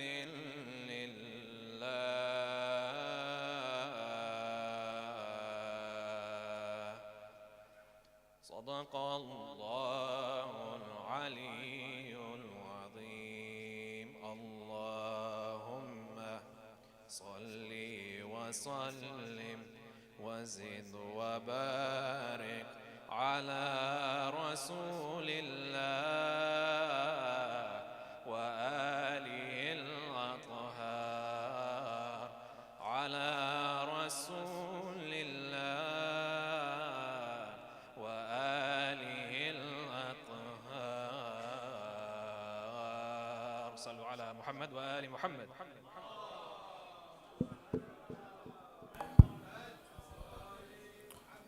Salawat.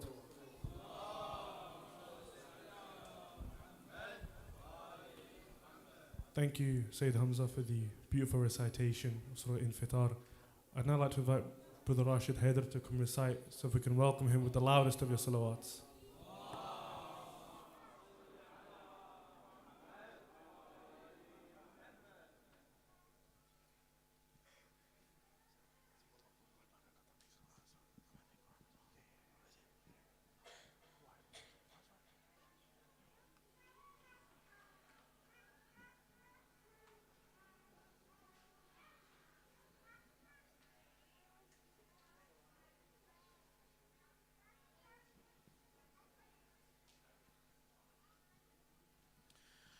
صلوا على محمد وآل محمد.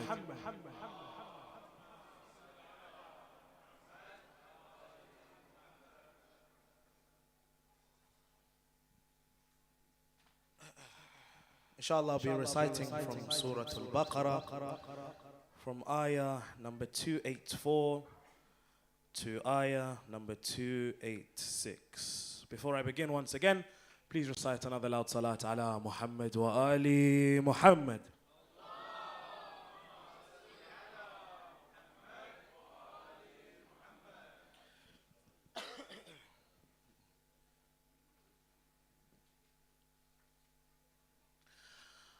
أعوذ بالله من الشيطان الرجيم.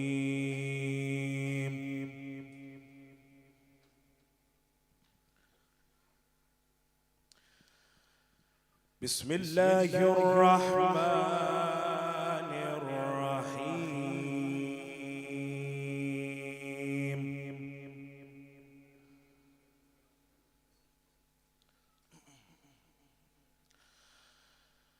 لله ما في السماوات وما في الأرض.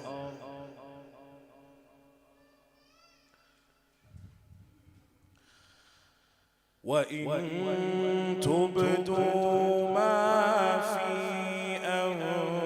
أنفسكم أو تخفوه يحاسبكم به الله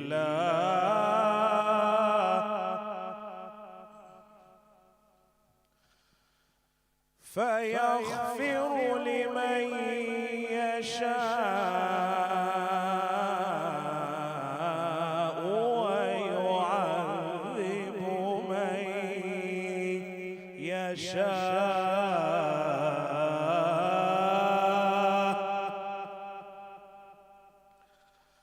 والله على كل شيء قدير.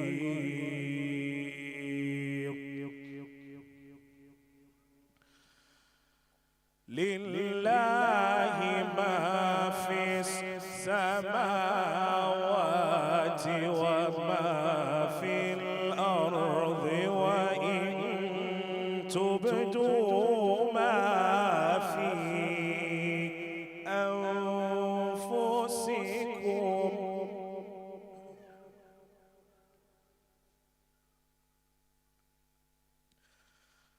وإن تبدوا ما في أنفسكم أو تخفوه يحاسبكم به الله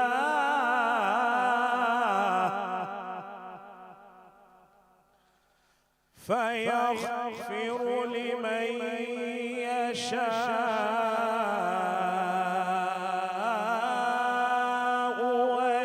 ويعذب من يشاء والله على كل شيء قدير.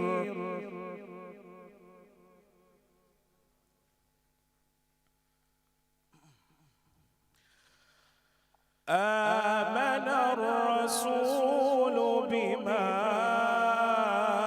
أنزل إليه من ربه والمؤمنون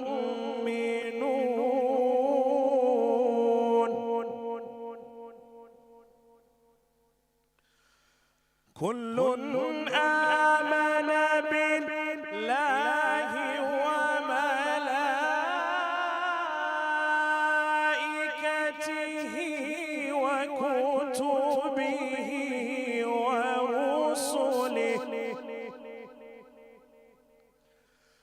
لا نفرق بين أحد من رسله وقالوا سمعنا وأطعنا غفرانك ربنا وإليك المصير.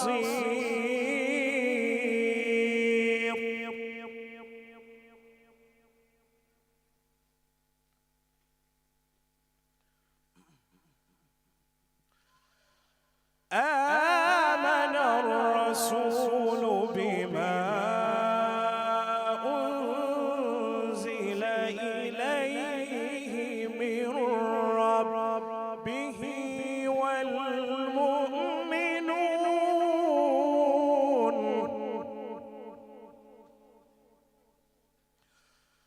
كل آمن بالله وملائكته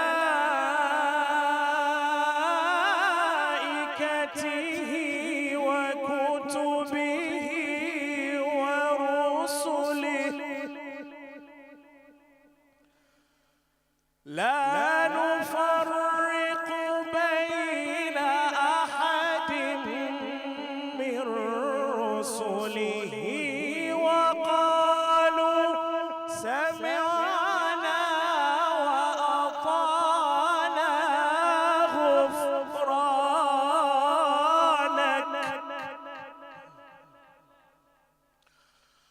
وقالوا سمعنا وأطعنا غفرانك ربنا وإليك المصير.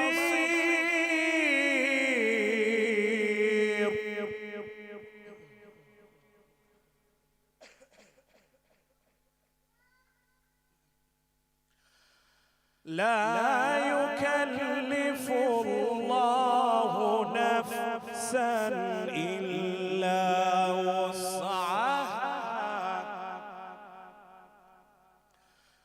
لها ما كسبت وعليها ما اكتسبت ربنا لا تؤاخذنا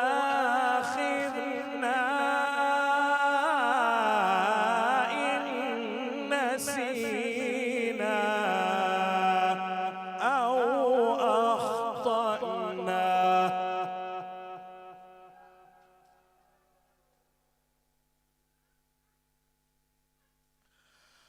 ربنا ولا تحمل علينا إصرا كما حملته على الذين من قبلنا. ربنا ولا تحملنا ما لا طاقة لنا به واعف عنا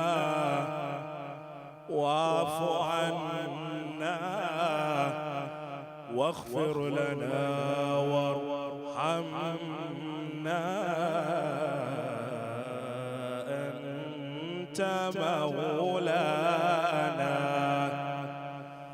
أنت مولانا فانصرنا على القوم الكافرين.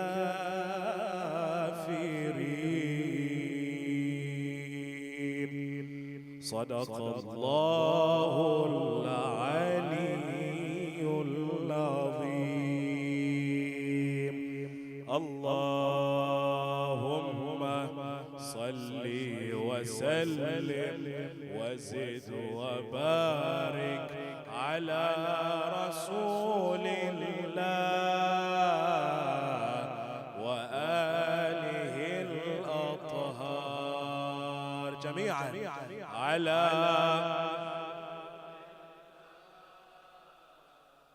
وآله الأطهار. صلوا على محمد وآل محمد.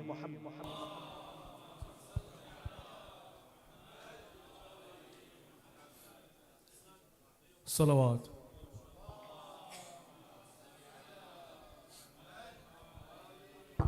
Thank you, Mullah Rashid.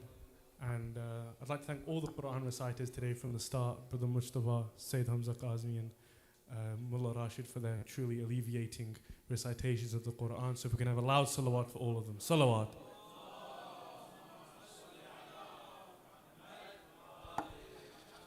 As well as that, if all the brothers could please take a step and move as far forward as possible, as the distance between the sisters is getting really, really small. So if we could all have a loud salawat as we move forward. Salawat.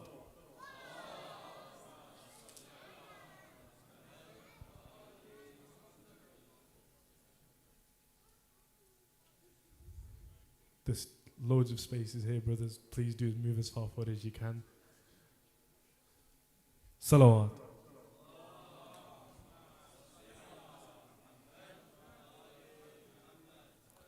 Inshallah, I'd now like to invite Brother Zairim to come and recite the munajat of Imam Ali alayhi salam. So if we can welcome him with the loudest of your salawats.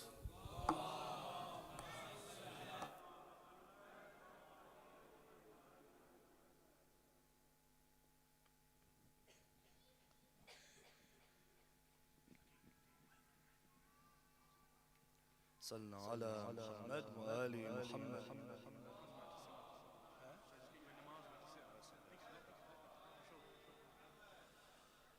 اللهم صل على محمد وآل محمد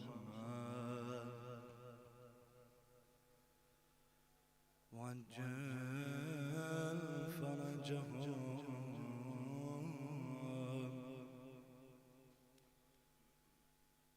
اللهم كن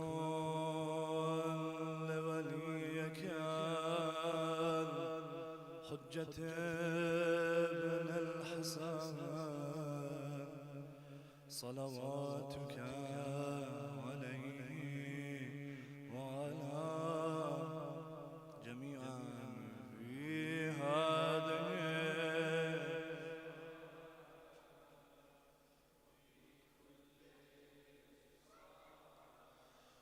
وليا وحافظا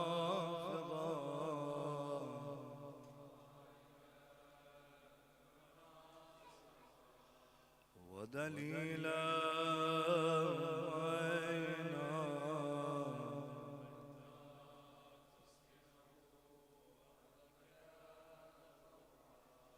وتمتعه فيها طويلا. أعوذ بالله من الشيطان الرجيم. بسم الله الرحمن الرحيم. اللهم إني أسألك الأمان يوم لا ينفع مال ولا بنون إلا من أتى الله بقلب سليم. وأسألك الأمان يوم يعض الظالم على يديه يقول يا ليتني اتخذت مع الرسول سبيلا. وأسألك الأمان يوم يعرف المجرمون بسيماهم فيؤخذوا بالنواصي والأقدام. وأسألك الأمان يوم لا يجزي والد عن ولده ولا مولود هو جاز عن ولده شيئا. إن وعد الله حقا. وأسألك الأمان يوم لا ينفع الظالمين معذرتهم ولهم لعنة ولهم سوء الدار. وأسألك الأمان يوم لا تملك نفس لنفس شيئا والأمر يومئذ لله. وأسألك وأسألك الأمان يوم يفر المرء من أخيه وأمه وأبيه وصاحبته وبنيه لكل امرئ منهم يومئذ شأن يغنيه وأسألك الأمان يوم يود المجرم لو يفتدي من عذاب يومئذ ببنيه وصاحبته وأخيه وفصيلته التي تؤويه ومن في الأرض جميعا ثم ينجي كلا إنها لدى نزاعات للشوى مولاي يا مولاي أنت المولى وأنا العبد وهل يرحم العبد إلا المولى مولاي يا مولاي أنت المالك وأنا المملوك وهل يرحم المملوك إلا المالك مولاي يا مولاي أنت العزيز وأنا الذليل وهل يرحم الذليل إلا العزيز مولاي يا مولاي أنت الخالق وأنا المخلوق وهل يرحم المخلوق إلا الخالق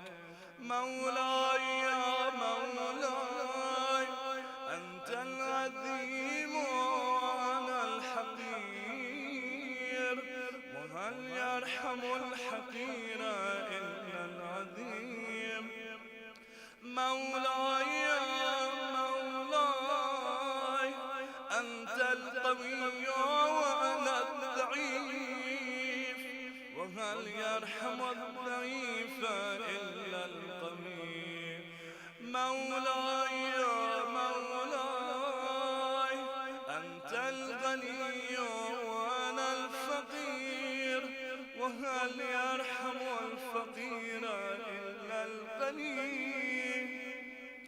مولاي يا مولاي أنت المعطي وأنا السائل وهل يرحم السائل إلا المعطي مولاي يا مولاي أنت الحي وأنا الميت وهل يرحم الميت إلا الحي مولاي يا مولاي أنت الباقي وأنا الفاني وهل يرحم الفاني إلا الباقي مولاي يا مولاي أنت الدائم وأنا الزائل وهل يرحم الزائل إلا الدائم مولاي يا مولاي أنت الرازق وأنا المرزوق وهل يرحم المرزوق إلا الرازق مولاي يا مولاي أنت الجواد وأنا البخيل وهل يرحم البخيل إلا الجواد مولاي يا مولاي أنت الموافي وأنا المبتلى وهل يرحم المبتلى إلا الموافي مولاي يا مولاي أنت الكبير وأنا الصغير وهل يرحم الصغير إلا الكبير مولاي يا مولاي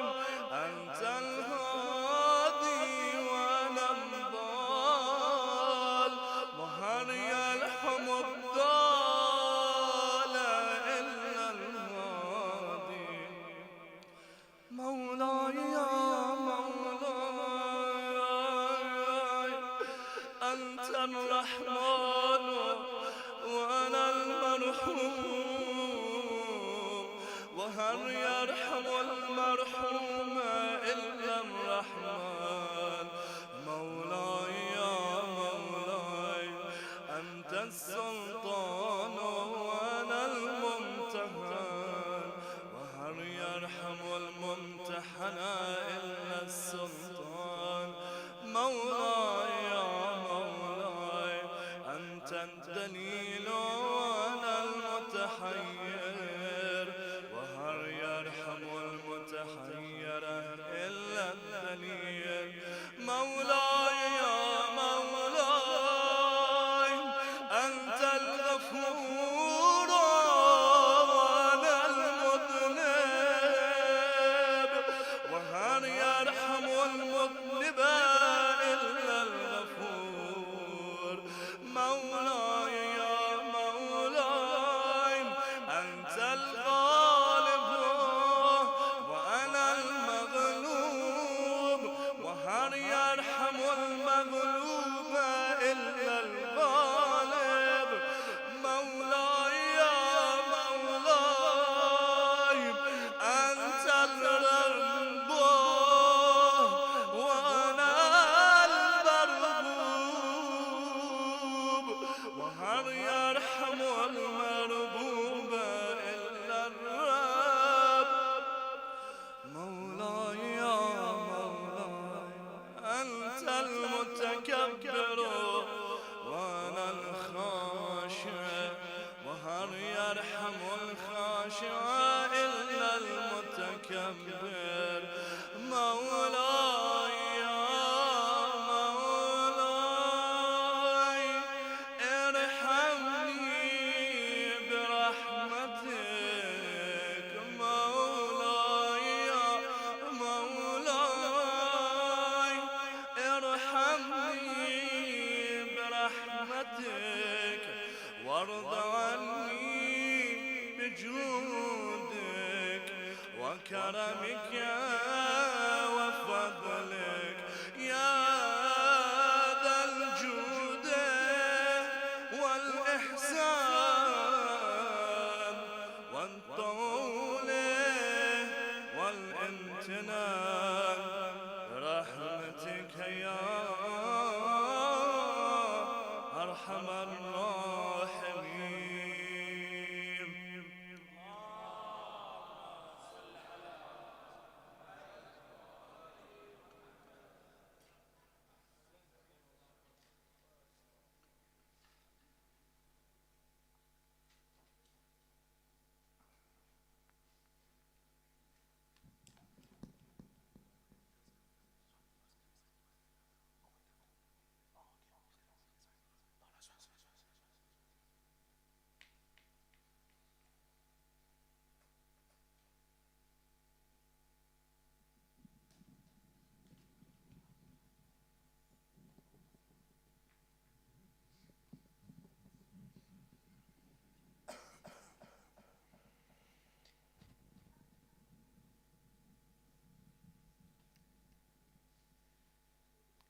بسم الله الرحمن الرحيم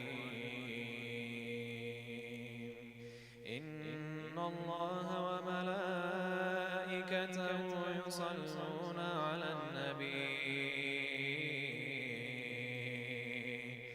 يا أيها الذين آمنوا صلوا عليه وسلموا تسليما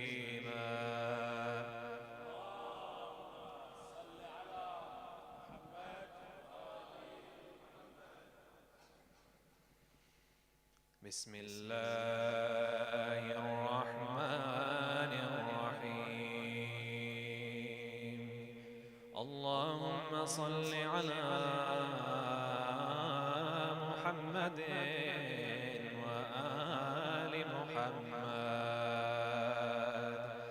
اللهم إني أفتتح الثناء بحمدك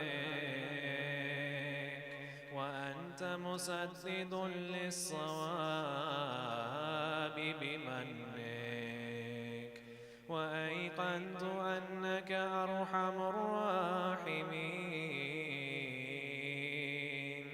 في موضع العفو والرحمة، وأشد المعاقبين في موضع النكال والنقمة، وأعظم المتجبرين في موضع الكبرياء والعظمة. اللهم أذنت لي في دعائك ومسألتك، فاسمع يا سميع مدحتي، وأجب يا رحيم دعوتي، وأقل يا غفور عثرتي. فكم يا إلهي من كربة قد فرجتها، وهموم قد كشفتها، وعثرة قد أقلتها، ورحمة قد نشرتها، وحلقة بلاء قد فككتها. الحمد لله الذي لم يتخذ صاحبة ولا ولدا، ولم يكن له شريك في الملك، ولم يكن له ولي من الذل، وكبروا تكبيرا.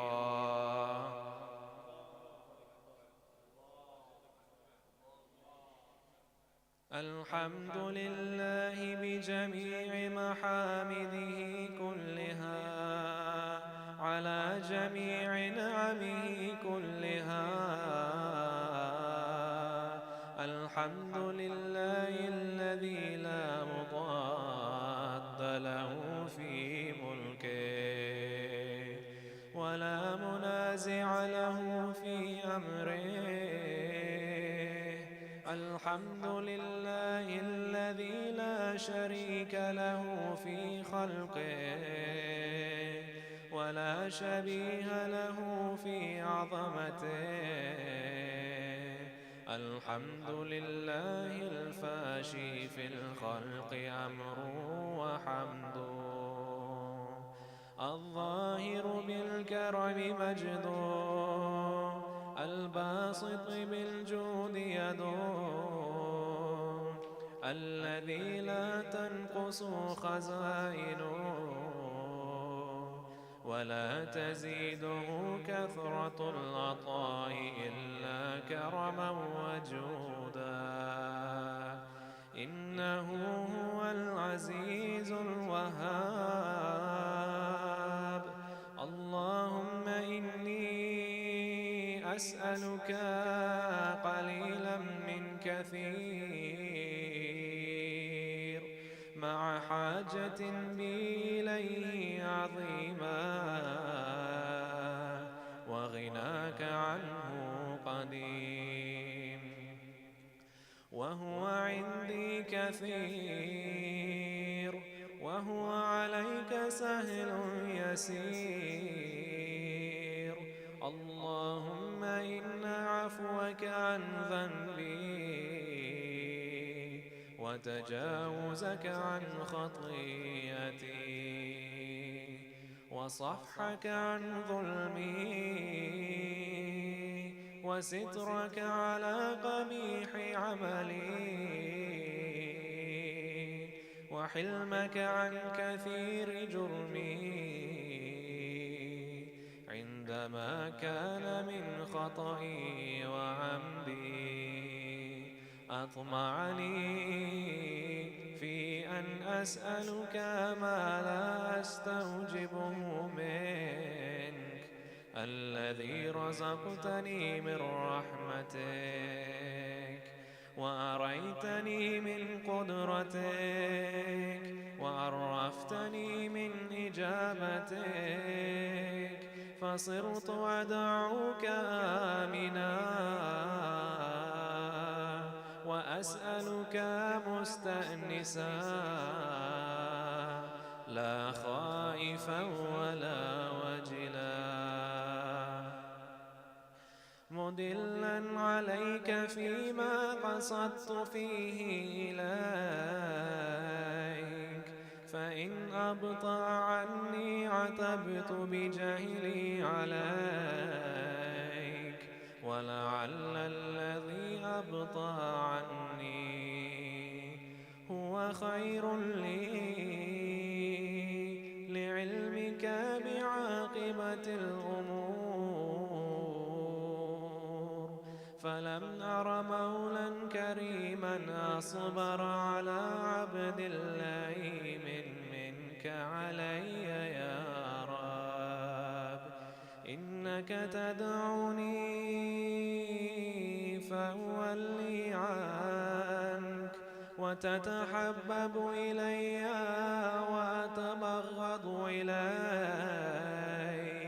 وتتودد إلي فلا أقبل منك كأن لي التطول عليك فلم يمنعك ذلك من الرحمة لي والإحسان إلي والتفضل علي بجودك وكرمك فارحم عبدك الجاهل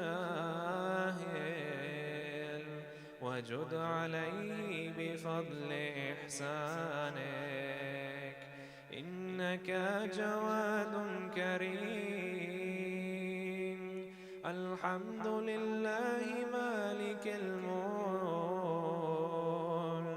مجري الفلك مسخر الرياح فالق الإصباح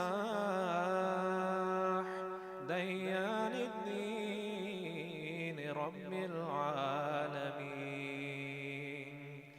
الحمد لله على حلمه بعد علمه والحمد لله على عفوه بعد قدرته والحمد لله على طول أناته في غضبه وهو قادر على ما يريد الحمد لله خالق الخلق وباسط الرزق فالق الإصباح ذي الجلال والإكرام والفضل والإنعام الذي بعد فلا يرى وقرب فشهد النجوى تبارك وتعالى الحمد لله الذي ليس له منازع يعادله ولا شبيه يشاكله ولا ظهير يعاضده قهر بعزته الأعزاء وتواضع لعظمته العظماء فبلغ بقدرته ما يشاء الحمد لله الذي يجيبني حين أنادي ويستر علي كل عورة وأنا أعصيه ويعظم النعمة علي فلا أجازيه فكم من موهبة هنية قد أعطاني وعظيمة مخوفة قد كفاني وبهجة مونقة قد أراني فأثني عليه حامدا وأذكره مسبحا الحمد لله الذي لا يهتك حجابه ولا يغلق بابه ولا يرد سائل ولا يخيب آمل. الحمد لله الذي يؤمن الخائفين وينجي الصالحين ويرفع المستضعفين ويضع المستكبرين ويهلك ملوكا ويستخلف آخرين. والحمد لله قاسم الجبارين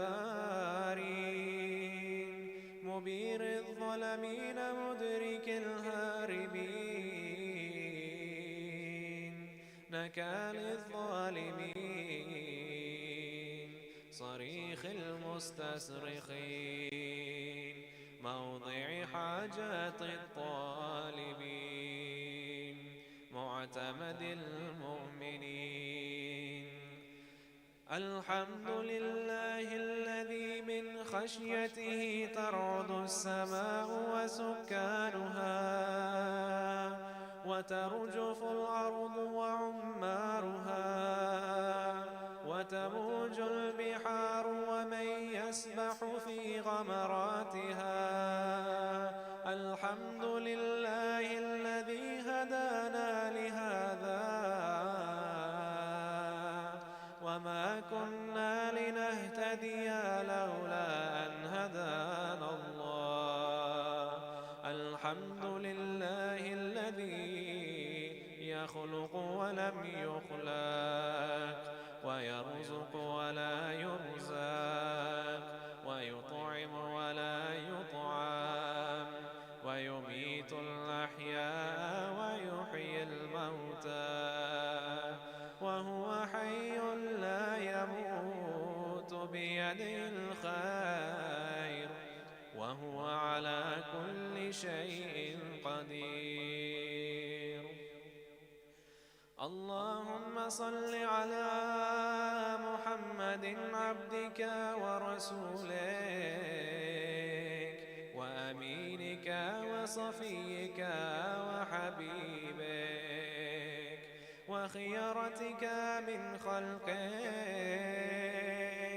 وحافظ سرك ومبلغ رسالاتك أفضل وأحسن وأجمل وأكمل وأزكى وأنمى وأطيب وأطهر وأسنى وأكثر ما صليت وباركت وترحمت وتحننت وسلمت على أحد من عبادك وأنبيائك ورسلك وصفوتك وأهل الكرامة عليك من خلقك. اللهم وصل على علي أمير المؤمنين ووصي رسول رب العالمين عبدك ووليك وأخي رسولك وحجتك على خلقك وآيتك الكبرى والنبأ العظيم. وصل على الصديقة الطاهرة فاطمة الزهراء سيدة نساء العالمين. وصل على سبطي الرحمة وإمامي الهدى الحسن والحسين سيدي شباب أهل الجنة. وصل على أئمة المسلمين علي بن الحسين ومحمد وجعفر وموسى وعلي ومحمد وعلي والحسن والخلف الهادي المهدي حججك على عبادك وأمنائك في بلادك صلاة كثيرة دائما اللهم وصل على ولي أمرك القائم المؤمن والعدل المنتظر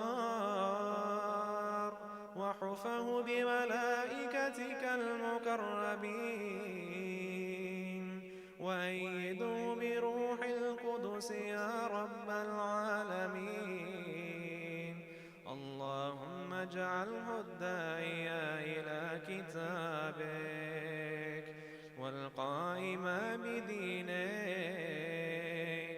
استخلفه في الأرض كما استخلفت الذين من قبله مكن له دينه الذي ارتضيته له أبدله من بعد خوفه أمنا يعبدك لا يشرك بك شيئا اللهم أعزه وأعزز به وانصره وانتصر به وانصره نصرا عزيزا وافتح له فتحا يسيرا واجعل له من لدنك سلطانا نصيرا اللهم أظهر به دينك وسنة نبيك حتى لا يستخفي بشيء من الحق مخافة أحد من الخلق اللهم إنا نرغب إليك في دولة كريمة تعز بها الإسلام وأهله وتذل بها النفاق وأهله وتجعلنا فيها من الدعاة إلى طاعتك والقادة إلى سبيلك وترزقنا بها كرامة الدنيا والآخرة اللهم ما عرفتنا من الحق فحملنا وما قصرنا عنه فبلغنا اللهم المم به شعثنا واشعب به صدعنا وارتق به فتقنا وكثر به قلتنا وأعزز به ذلتنا وأغن به عائلنا واقض به عن مغرمنا واجبر به فقرنا وسد به خلتنا ويسر به عسرنا وبيض به وجوهنا وفك به أسرنا وأنجح به طلبتنا وأنجز به مواعيدنا واستجب به دعوتنا وأعطنا به سؤلنا وبلغنا به من الدنيا والآخرة آمالنا وأعطنا به فوق رغبتنا يا خير المسؤولين وأوسع المعطين اشف به صدورنا وأذهب به غيظ قلوبنا واهدنا به لما اختلف فيه من الحق بإذنك إنك تهدي من تشاء إلى صراط مستقيم وانصرنا به على عدوك وعدونا إله الحق آمين. اللهم إنا نشكو إليك فقد نبينا صلواتك عليه وآله وغيبة ولينا وكثرة عدونا وقلة عددنا وشدة الفتن بنا وتظاهر الزمان علينا فصل على محمد وآله وأعنا على ذلك بفتح منك تعجل وبضر تكشف ونصر تعز وسلطان حق تظهر ورحمة منك تجللناها وعافية منك تلبسناها برحمتك يا أرحم الراحمين. وصل اللهم على محمد وآله الطاهرين.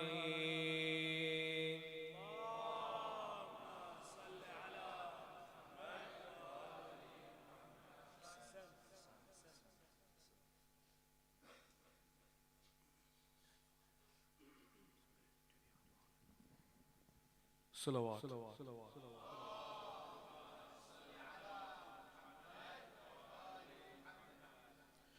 Inshallah, we will now begin with the Ammar.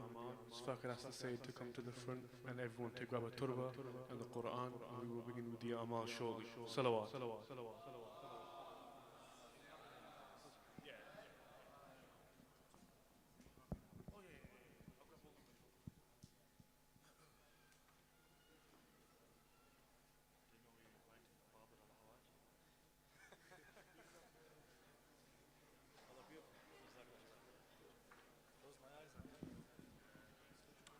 There may be a shortage of Quran, so anything that has the Quran on it you can use, juz, para, even if it's just a bit of it.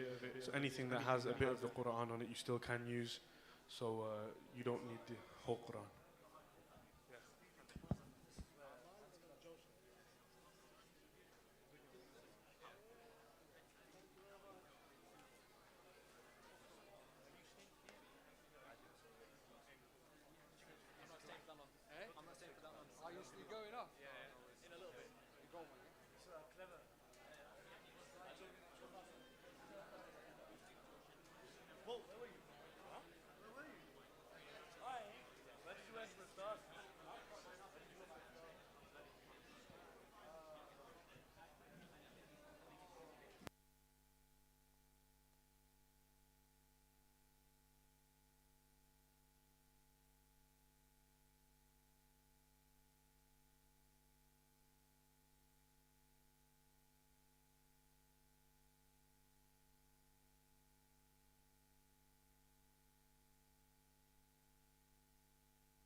Brothers and sisters, if we can settle down, we will begin very shortly. Salawat.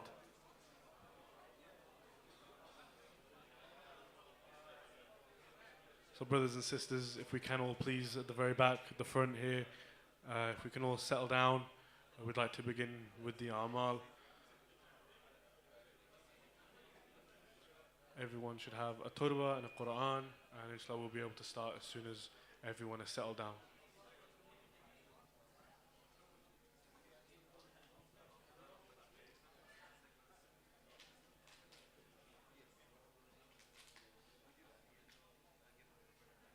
And if the brothers at the back, there's spaces to my right, your left, spaces here as well.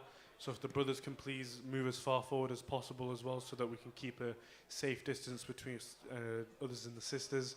So the brothers at the very back, if they can make their way as far forward, there's loads of empty pockets here, and there's loads of space on my right, just here next to the Syed, behind the Syed. So please do move as far forward as you can. Salawat.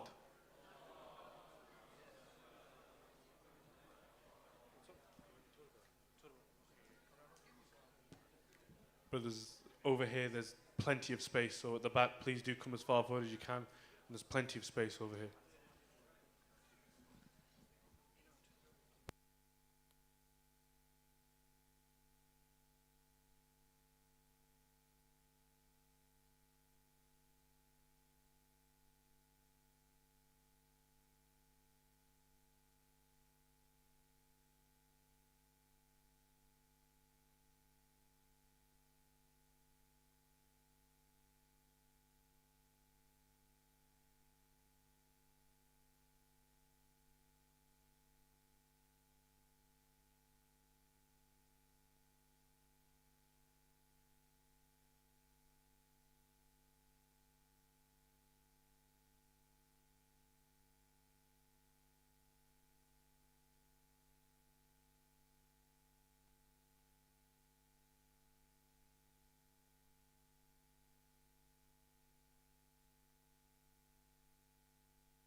You know, after you close the Quran, then like before you put it on the head, that's a perfect time. Yeah, I do, before I put on the head, I do like a good chunk. Brilliant. Yeah. And then in between the lines, I just say one or two That's brilliant. lines. Yeah, that's perfect. It's not too Done. much. Done. As soon as you start speaking, everyone will be quiet. Yep. So should we not do after istighfar? No, just straight there. صلوا على محمد وآل محمد اللهم صل على محمد وآل. Inshallah, with the tawfiq of Allah subhanahu wa ta'ala, we will now begin with the a'mal of Laylatul Qadr. So we will begin as usual, inshallah, with the 2 rak'ah prayer where we have Fatiha once and then Surah Tawheed 7 times. And this needs to be in both rak'ah. So if we may please begin with that now, then inshallah we will begin with the istighfar afterwards. Salawat ala Muhammad wa ali Muhammad. Allahumma salli ala.